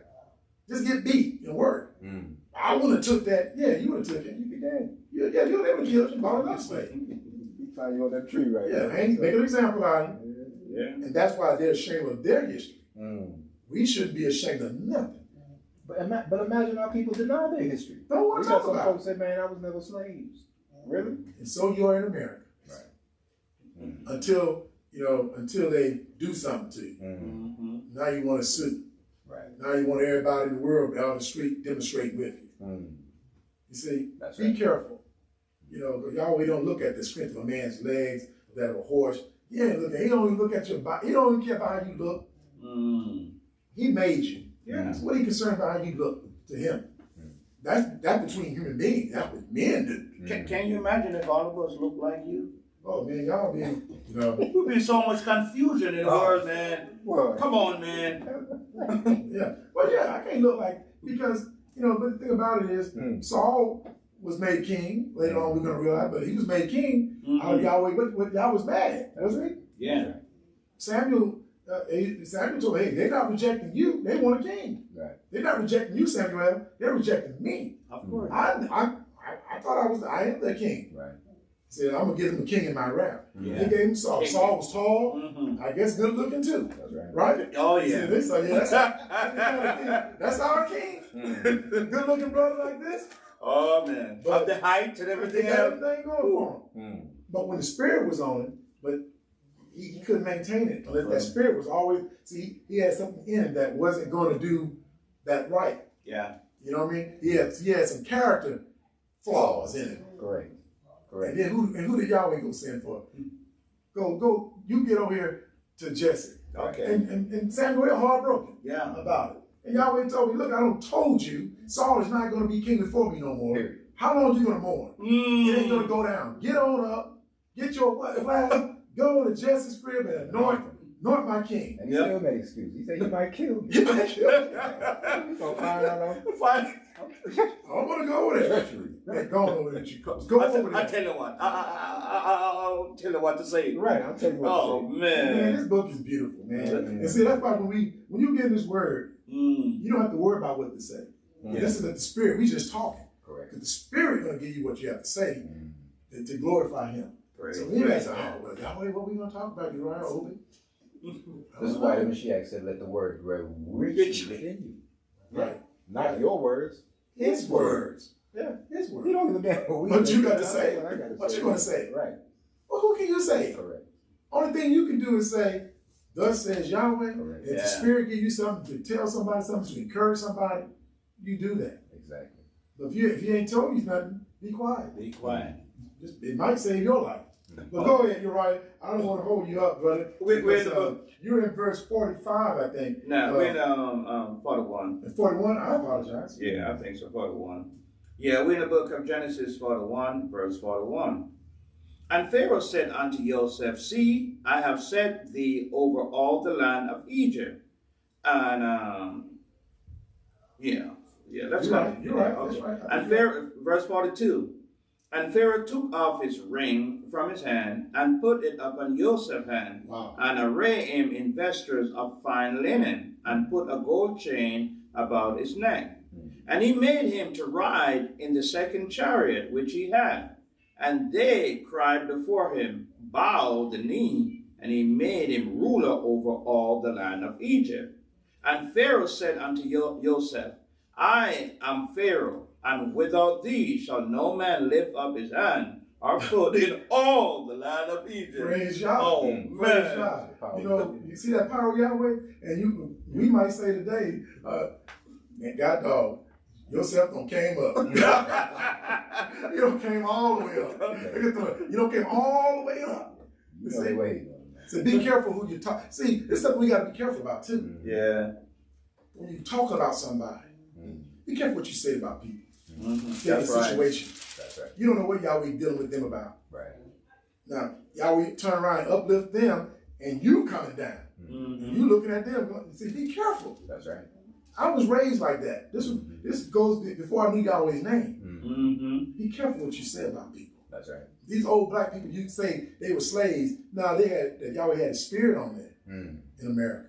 They can talk certain things, tell us certain things. Don't talk about nobody's house, what they look like, and what they ain't got this, and their house look like that, they clothes. Don't do that, brother. That's right. You got children one day. You don't know what your children are going to be in one day. Be careful. That's right. See, and these are the things that we have to ponder. Yeah. These are the weightier matters of the law. That's These right. are the spiritual things. You know, we're going to see that down and later on in the Gospels. You know, you're going to have what? What's his name? Eleazar? No, what's his name? The beggar? The brother that sat, what's his name? Lazarus. Lazarus? Right. And the rich man? Right. Lazarus out there, nobody, and you, not the rich man didn't disregard him, everybody else.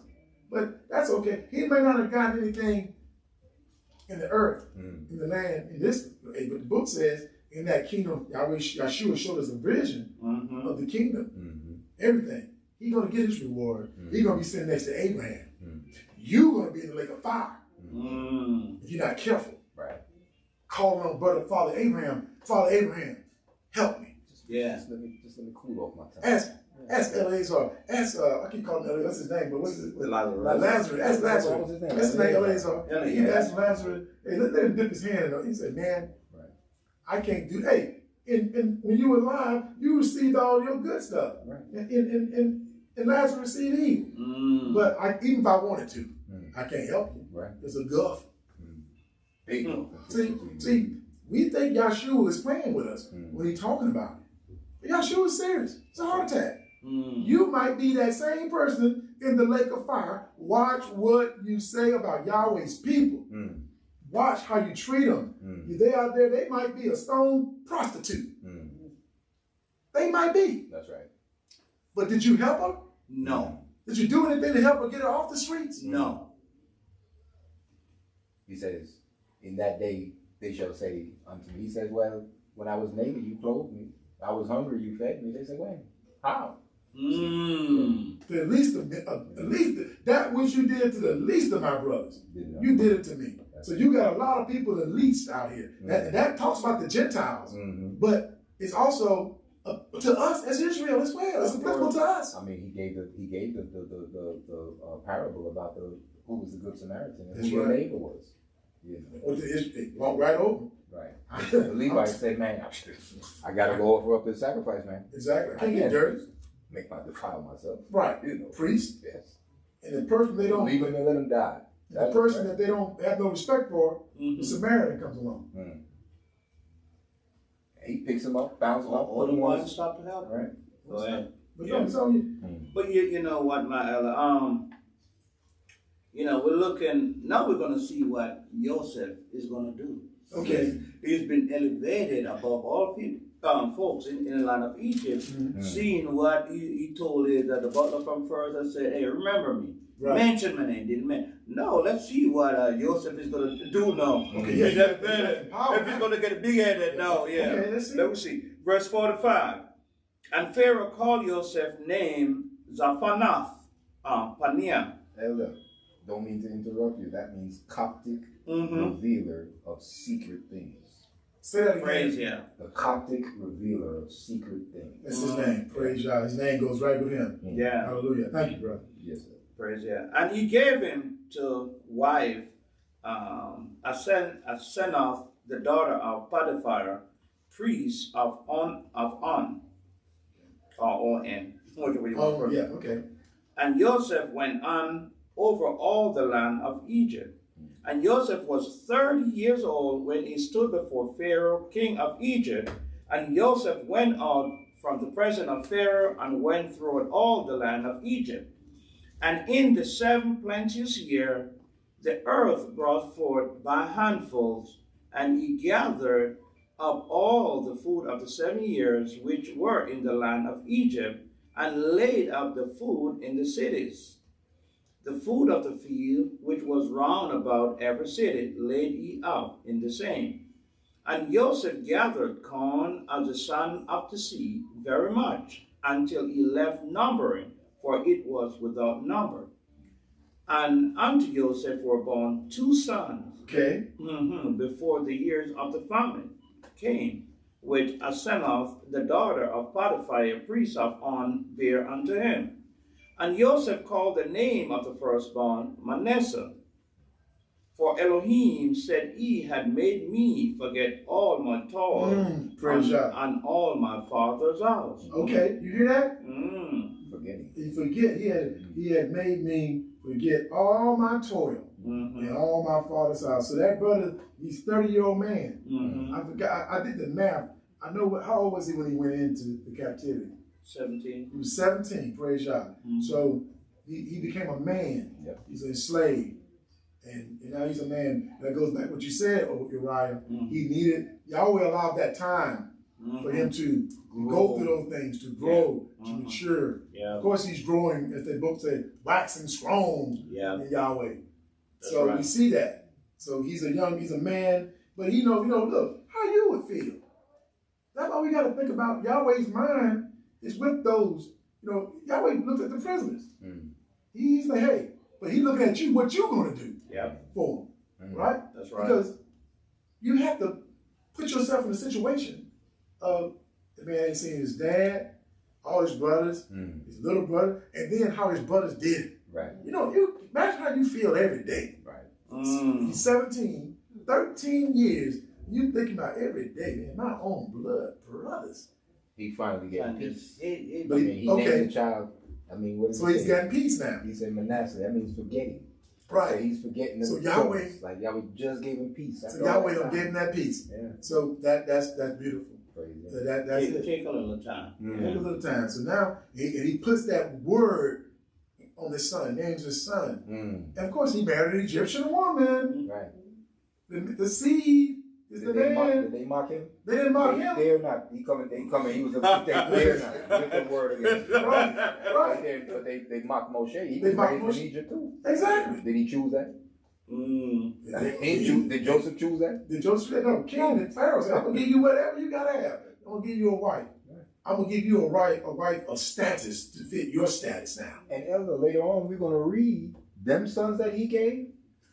The father put hands on him and blessed them. Exactly. And brought them in his inheritance. Exactly. He said, the rest of your sons that proceed out of you, you do what you want to do with But them. these are my sons. Right. And brought them into Israel's inheritance. Praise God. I mean, Hit it, you're right. Oh, I'm sorry. Double punch. Hit it. You're right. Drop the mic. I dropped the mic. Excuse me. Drop the mic. But Uriah, and that was done. We know what happened. Why? With Reuben, right? Yeah. He slept with his father's concubine. Right. Yeah. And Yahweh took him out. Took away that firstborn inheritance from Reuben. Yeah. And he put that blessing on Joseph's boys. Yeah. You see that? See, even down to Yahweh restored him and then blessed his boys. And that's why their names are in the you count them as what? 12 tribes. 12 tribes. Yeah. A part of the 12 You gotta count them as part of 12 tribes. That's right. He who the brothers hated. He who the hated brother. Yeah. Come on, man. Continue, brother. You're right. Verse 52.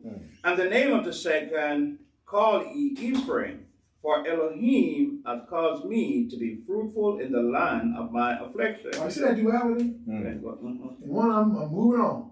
Right. Y'all don't let me forget this. But now look at, I'm prosperous now. That's right. I'm going to come to the second part of my life. My latter end is better than my former. That's right. Man, what can you do with Yahweh? Right. Praise Yah. Yeah, and that name Ephraim just being fruitful. Ephraim means fruitful. Yeah. Praise Yah. Verse 53.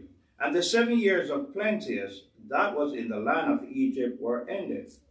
And the 7 years of drought began to come, according to as Joseph had said. And the drought was in all lands, but in the land of Egypt there was bread. Okay. And when all the land of Egypt was famine, the people cried to Pharaoh for bread. And Pharaoh said unto the Egyptian, Go unto Joseph, what he said to you, do.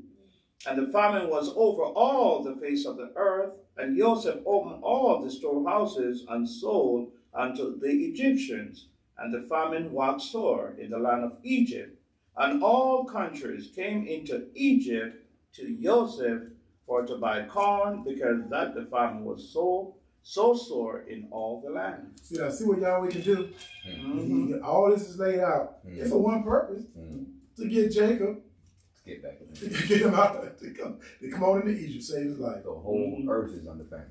Whole earth. So doesn't the book say somewhere, Uriah, I know it says it, but when it's time for us to get out of here, when Yahweh does his business, he says he's going to do the same thing. He's going to have this whole world shaken up.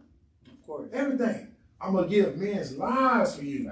Israel, I'm going to kill off folks just to get you back to where I said I was going to bring you in Genesis 15. But, yeah, because back to this land. All this, all this is all about us. It's all about us. And it's showing you're going to do the same thing again. Yeah. So what's going on in Ukraine? It's just a signal about us. Yeah. The nations don't know it, but we know it. We know Yahweh's secret. That's right. Yahweh don't reveal the secret to us. Somehow that one world order have to set up. Everything got to go down. Yeah, everything have to go down as it is written.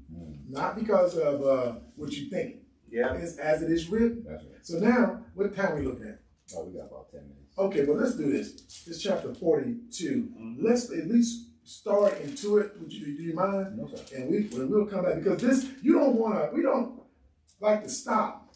And because we don't, as we said earlier, this is not scripted. We know where we're going to go as far as the book, we study, but once we get up here, we let the Spirit move. And that's what we can do. That's all we can do. So, but let me stop talking. Here, your brother Obadiah. Yes, sir. Chapter 42. Genesis chapter 42, verse 1. Now when Jacob saw that there was grain in Egypt, Jacob said unto his sons, Why do you look one upon another? And he said, Behold, I have heard that there is grain in Egypt.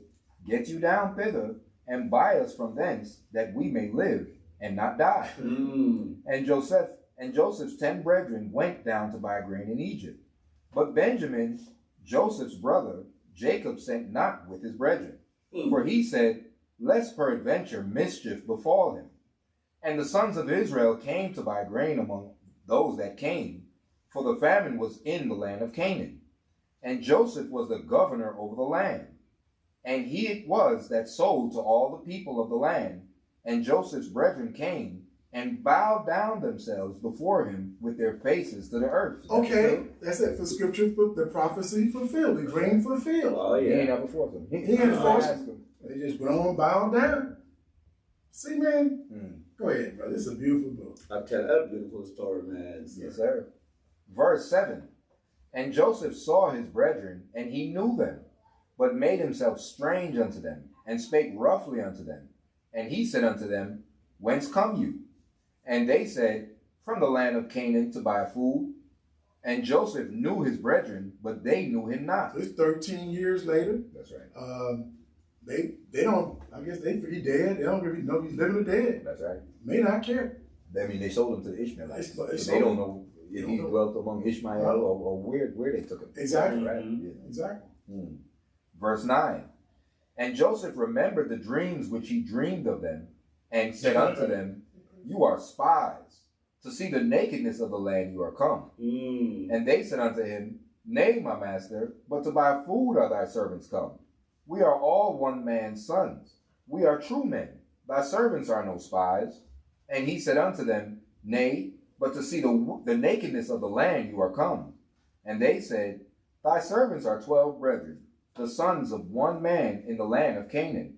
And behold, the youngest is this day with our father, and one is not. They copying that plea. Yes. They copying it now, man. Hey, see, they just saying everything. That's right. You know how things go. You start, hey man, this what happened. They just telling the whole story now. They just talking. Y'all, we got them talking. Right. Pull their tongue. Y'all, we pull that tongue. Yeah. Now we're gonna tell everything. Non-stop. Right. Let's go. Let it flow. Yes, sir. Verse 14. And Joseph said unto them, That is that I spake unto you, saying, You are spies. Hereby shall you be proved. By the life of Pharaoh, you shall not go forth hence, except your younger brother come hither. Send one of you, and let him fetch your brother, and you shall be kept in prison, that your words may be proved, whether there be any truth in you, or else, by the life of Pharaoh, surely you are spies. And he put them all together into the ward 3 days. And Joseph said unto them the third day, This do and live, for I fear Elohim. If you be true men, let one of your brethren be bound in the house of your prison.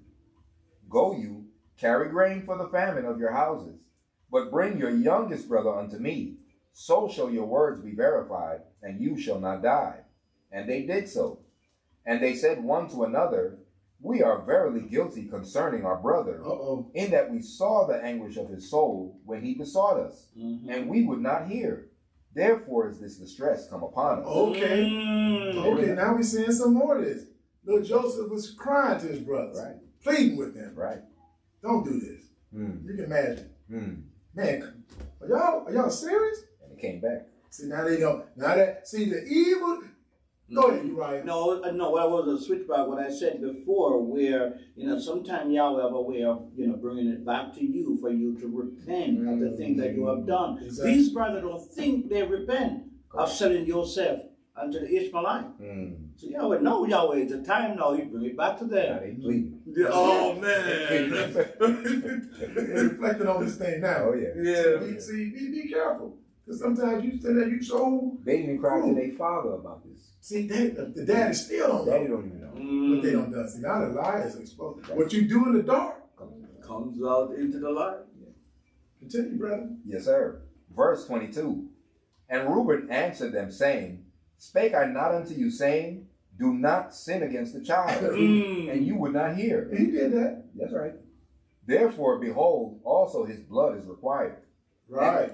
And they knew not that Joseph understood them, for he spake unto them by an interpreter. So he's saying something, Joseph. Okay. He was listening. He's just listening. All right. See what kind of men they are there. Okay. Verse 24. And he turned himself about from them and wept, and returned to them again and communed with them, and took from them Simeon and bound him before their eyes. Then Joseph commanded to fill their sacks with grain, and to restore every man's money into his sack, and to give them provision for the way, and thus did he unto them. And they ladded their asses with the grain, and departed thence. And as one of them opened his sack to give his ass provender in the inn, he espied his money, for behold, it was in his sack's mouth. And he said unto his brethren, My money is restored, and lo, it is even in my sack. And their heart failed them, and they were afraid, saying one to another, What is this that Elohim has done unto us? Okay. They knew it was spiritual. They know it's spiritual. They knew. See, we don't do all this evil. Right. It's coming back now. It's coming back. Who can stand it? You know what I'm saying? I mean, they done went down all that, but how long? 13 years, man. Skate through. I mean, See, that's why sometimes, brother, it's better to go ahead and deal with things. Confess these Right. things.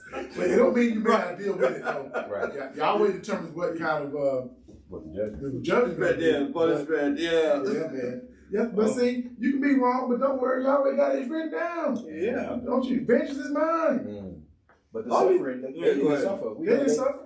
The father suffered. The father suffered. Because he, all this time, I mean, that was his favorite child. What he said, he would not be consoled about the death. He refused to be comforted. He said, I'm going to go down in my grave. I'm going to die mourning for my boy.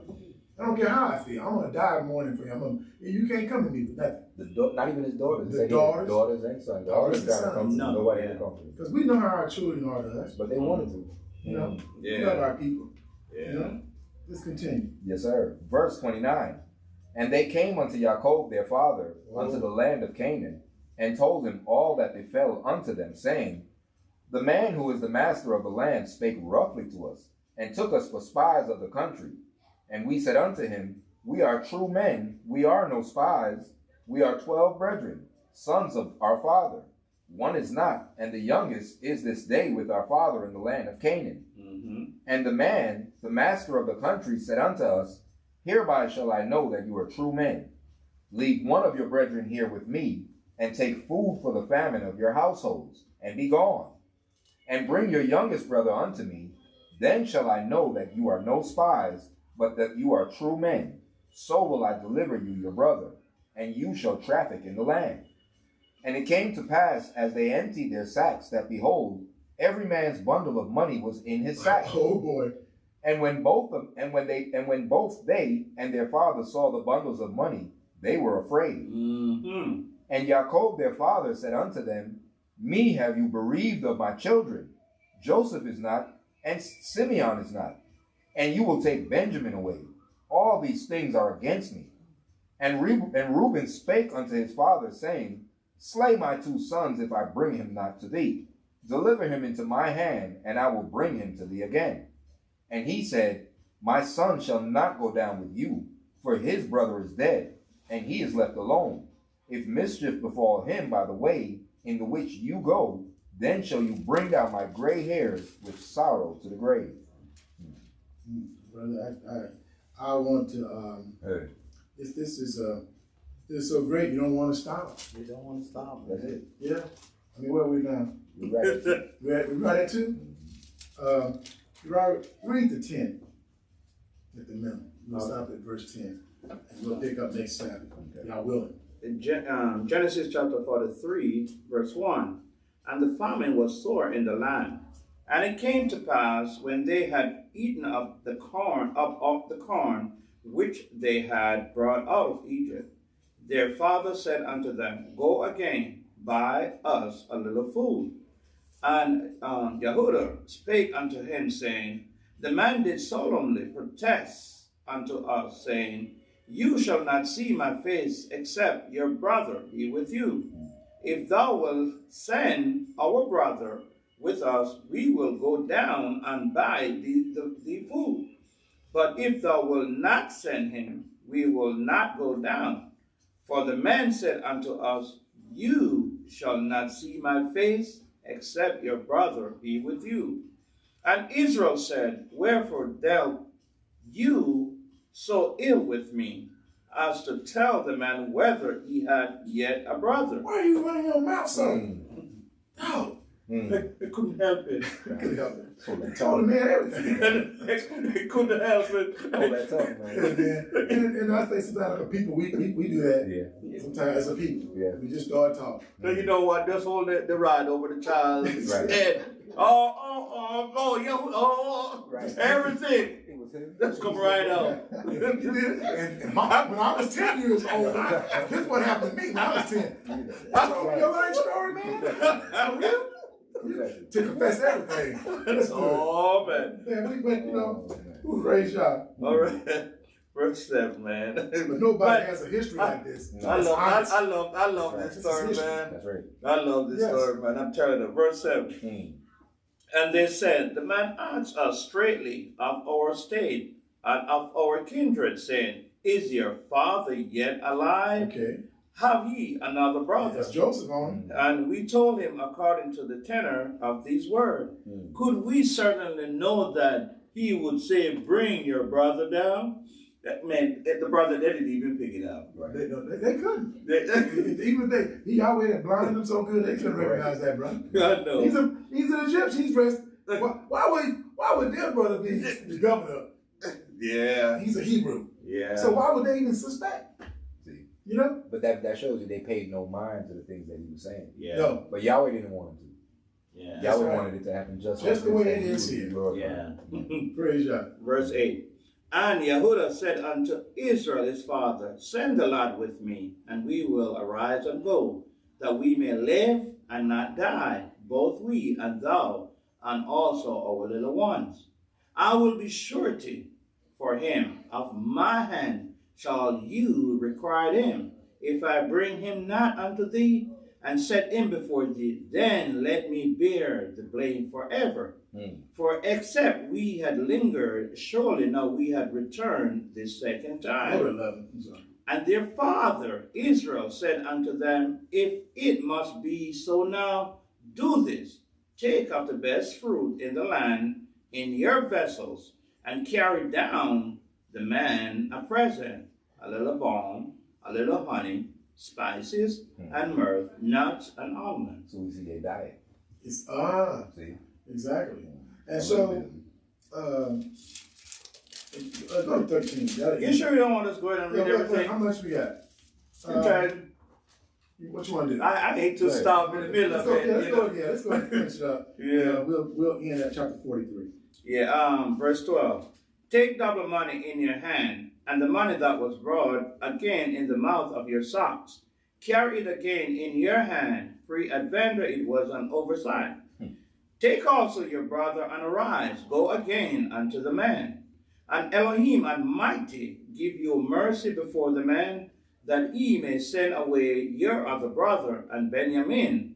If I be bereaved of my children, I am bereaved. Hey, look, you know what I take note of that?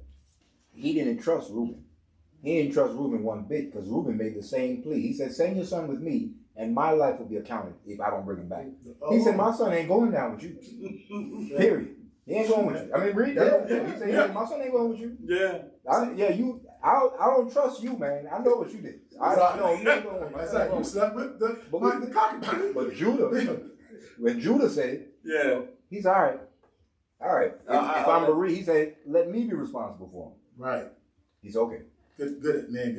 Good sight, man. Yeah. Praise y'all for that. Yeah, man. Verse 15. So those are those little nuances. Yeah. Praise God. Verse 15. And the men took that present, and they took double money in their hand, and Benjamin, and rose up and went down to Egypt and stood before Joseph. And when Joseph saw Benjamin with them, he said to the ruler of his house, "Bring these men home, and slay, and make ready, for these men shall dine with me at noon." And the men did as Joseph bade, and the man brought the men into Joseph's house. And the men were afraid. Man, you look at it, tell you even pick it up. See? You know, what's wrong with, those brothers? Yeah, we got But it's a story, okay? Yeah, but you got to wait. it's like, okay, we could have picked it up. You could have did all that evil. You like, yeah, what's going on? You know y'all were getting ready to kill you. Yeah. That's what you're concerned about. That's your own mindset. Yeah. They're going to bring us to dinner and we might be the dinner. Oh. We might kill us at the table. Oh, And they've done man. that. Historical thing. Go ahead and dine with me. Yeah. Next thing you know, they kill you at the table. Yeah. So they ain't got Fat you for the kill. They fight you for the kill. Right. You just don't know. Mm. See, we look at it, we not there. You know, we always you're not in a situation. Yeah. We're like, I can't see. They But probably thought the brother was dead. yeah, they didn't, man, that dude was dead, and that's it. Mm. And so we got to deal with this thing now. Mm. Because now you got somebody more powerful than you. Mm. Now you want to know. Now you know how your brother felt. Right. Yeah. When y'all were dragging him down Yeah. and did him this way. Mm. See, that's what bullies. They don't like dealing with that. They come to you. That's right. Oh, Mm. you know fun when the rapper got the gun. Mm. You That's feel me? right. Yeah. Somebody else got the thing dealing with it. That's Oh right. man. But then guess what you're gonna want? Mercy. Mercy. That's right. Mercy. Can you just show me a little mercy, brother? Mm. Show me a little mercy. Mm. Right. Yeah. Verse 18.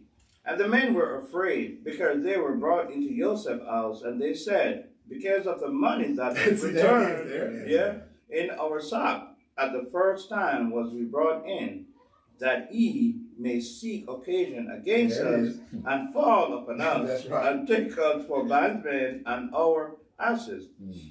And they came near to the steward of Joseph's house, and they communed with him at the door of the house, and said, "O sir, we came indeed down at the first time to buy food. And it came to pass, when we came to the inn, that we opened our sacks, and behold, every man's money was in the mouth of his sack, our money in full weight, and we have brought it again in our hand." I thought they said we didn't have any money back then. Right. But anyway, man. Mm. Verse 22. The hope And- is rich. Yeah. Exactly. He had some money. Yeah, cool. Come on. Verse 22. And other money have we brought down in our hands to buy food. We cannot tell who put our money in our sacks. And he said, "Peace be to you. Fear not. Your Elohim and the Elohim of your fathers have given you treasure in your sack. I had your money." And he brought Simeon out unto them. Okay. And the man brought the men into Joseph's house and gave them water, and they washed their feet, and he gave their asses a provender. This is a custom. Yeah. Washing feet. Yep. They didn't even pick that up. Mm. Right. Because we know the Egyptians, they don't do that. That's right. I don't think so. Well, I think it was a custom. Yeah. I don't know. Maybe all those, because those traveling, you Yeah. need water to wash your Right. feet after And walking king, through the desert. He Yeah. was a ruler. Though. Yeah, you don't come here dirty. You don't have him. Yeah. To Even Pharaoh. I mean, before he was brought to Pharaoh, they shaved him and cleaned him up. Yeah. He couldn't just come onto the king be dirty. any kind of way. Right, exactly. Clean that man up, clean him Yeah. up, and bring him before. Exactly. Verse 25. And they made ready the present against Joseph came at noon, for they heard that they should eat bread there. And when Joseph came home, they brought him the present which was in their hand into the house, and bowed themselves to him to the earth. There's two. Mm-hmm. They don't, they don't Second bow time. down twice. That's right. Mm. Right. And he asked them of their welfare, and said, "Is your father well, the old man of whom you spake? Is he yet alive?" And they answered, "Thy servant, our father, is in good health. He is yet alive." And they bowed down their heads and made obeisance. 3 times. Mm-hmm. Mother Schiffer said it's interesting how spies weren't considered true men. Yeah, indeed. Yeah. Exactly. You have to get rid of them. That's right. Yeah. You can't trust it. You can't trust the You Sabbath. cannot trust them. Verse 29. And he lifted up his eyes and saw his brother Benjamin, his mother's son, and said, Is this your younger brother of whom you spake unto me? And he said, Elohim be gracious unto thee, my son. And Joseph make haste, for his bowels did yearn upon his brother. And he sought where to weep. And he entered into his chamber and wept there. See, him and Benjamin got the same mom. Yeah. Rachel. So that's his Same mom, full same blood, dad. Yeah, too, you know? yeah. 31. And he washed his face and went out and refrained himself and said, Set on bread. And they set on for him by himself, and for them by themselves, and for the Egyptians, which did eat with him by themselves, because the Egyptian might not eat bread with the Hebrews, for that is an abomination unto the Egyptian. I guess they Did you said. tell us? Yeah. No, I was saying they said him by himself. Right here, you know, the Hebrew they sit together. Right. Because they did the way they ate. You know, the Hebrews ate the beef. Yeah. Cattle, right? Yeah. That's a god. Yeah. God. Yeah, that's an abomination. That was an abomination. Go ahead and explain it, brother. You right. Yeah. You know. It's okay, that's enough. And verse 33, and they sought before him the firstborn according to his birthright, and the youngest according to his youth. And the men marveled one at another. So that should have gave it away right there. Exactly. You know. Slow, man, they're slow. Verse 34, and he took and sent message unto them before him.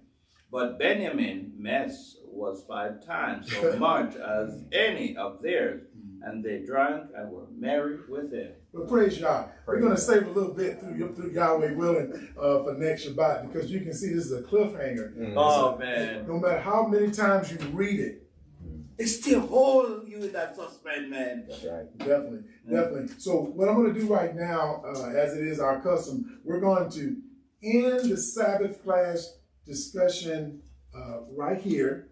And the title of the Sabbath class discussion today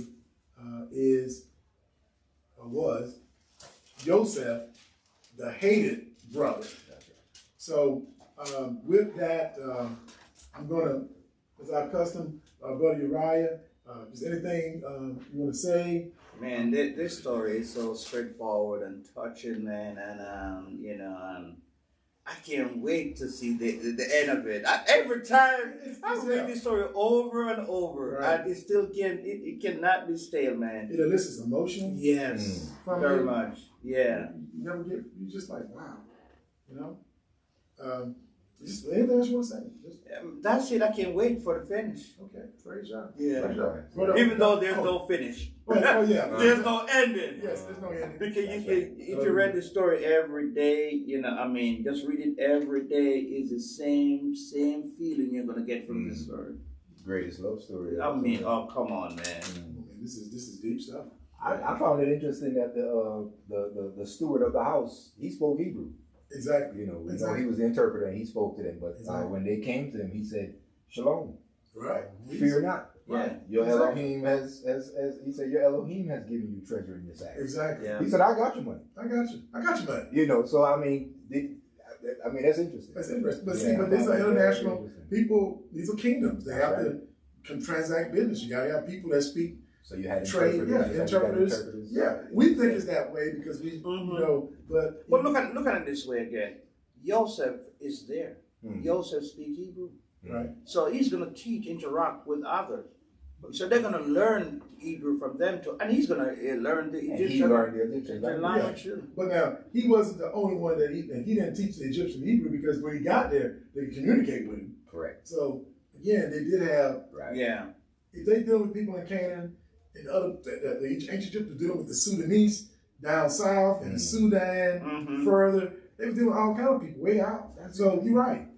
So they're bilingual. Yeah. And we are monolingual here. We don't speak anything but American. Because they train us they train us to be that way. Right. They don't want. Why would they want to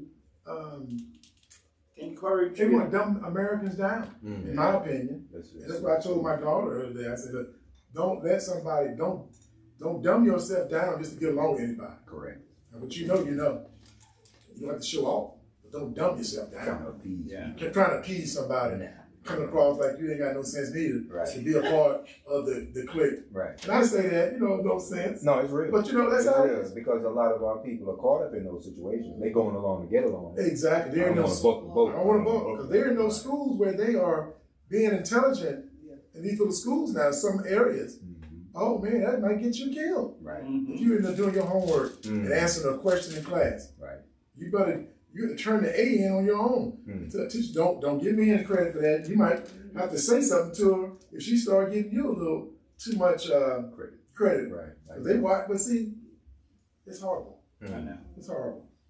But we are thankful that everybody tuned in today to join us in keeping Yahweh's holy Sabbath and to participate in this discussion. We're going to be having the holy days are coming up. People begin to think about these holy days, these feast days. These are things that are very important, for you and for all of us to do those things, not just to go through the motions, but to look at your heart. What we read in Deuteronomy 10, if you deal with that old uncircumcised heart, this is the time to, like you said earlier, ask Yahweh to bring to your mind those presumptuous sins that you don't even know you've done. Yahweh, bring them to my mind so that I can confess them.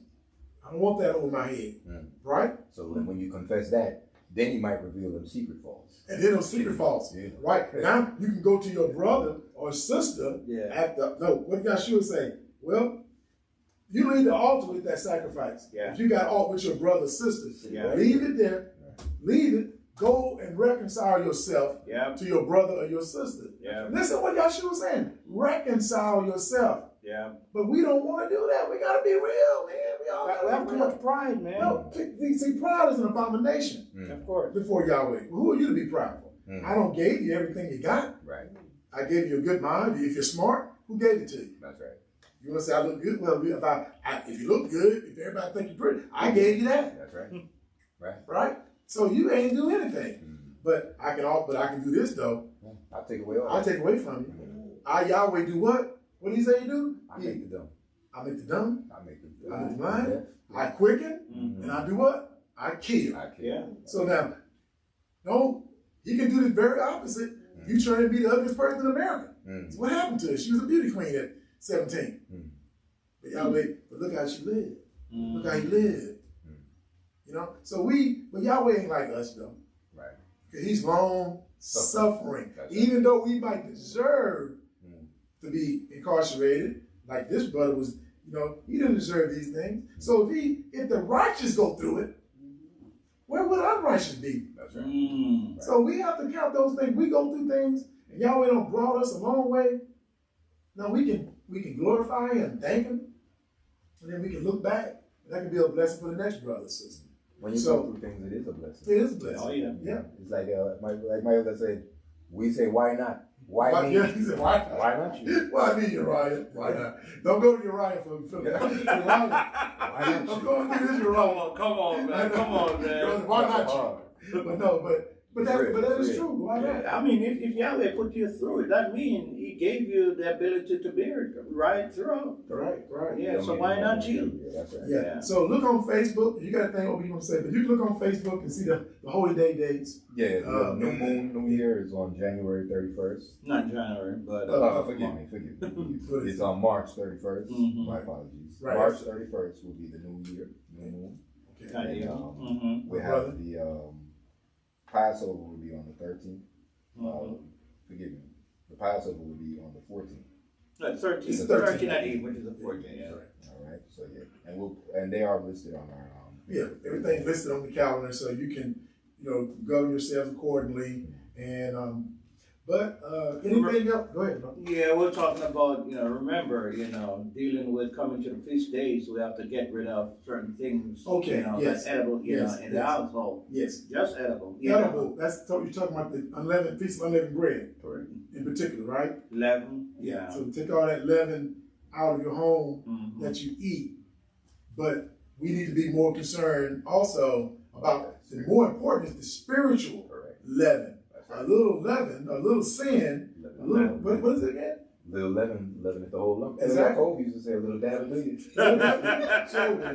So that's what we're about. We're about to keep us in the house of light. We got to be about telling you, you're going through the process of scrubbing down everything. You're doing this, you're throwing out every piece of food. But what about you inside you? If you got hate, unforgiveness, bitterness, all those things, that's the leaven that represents sin. Oh yeah. Right? That's right. So a little sin in you defiles all of you. It can defile. You can't put no a little black ink in water. You know, in the military Navy, if that water gets contaminated, a little bit of water, a little bit of a contaminant, this can destroy the whole water filtration system. Yeah. Mess up everything. So back in the old days on vessels, so a little that spiritual metaphor of the dough of trying to make leaven bread. A little bit. Think about you. Don't look at the next man. Look at you. They this and do that. Yeah, you can see that sliver in their eye, but there's a beam in yours. Yep. The Mashiach is very clear to warn about those things. But we would be just mindful. You know, gotta be mindful. With that, brothers, go ahead. Anything else? Oh, that's it. That's it. So Well, Praise is God. that it, Obi? Hey, man, praise y'all for you. Praise. But you're right. Yeah, they crossed those waters. And again, thank you, brothers and sisters, for coming in, tuning in on our platform today. And Shabbat Shalom, and keep this day holy.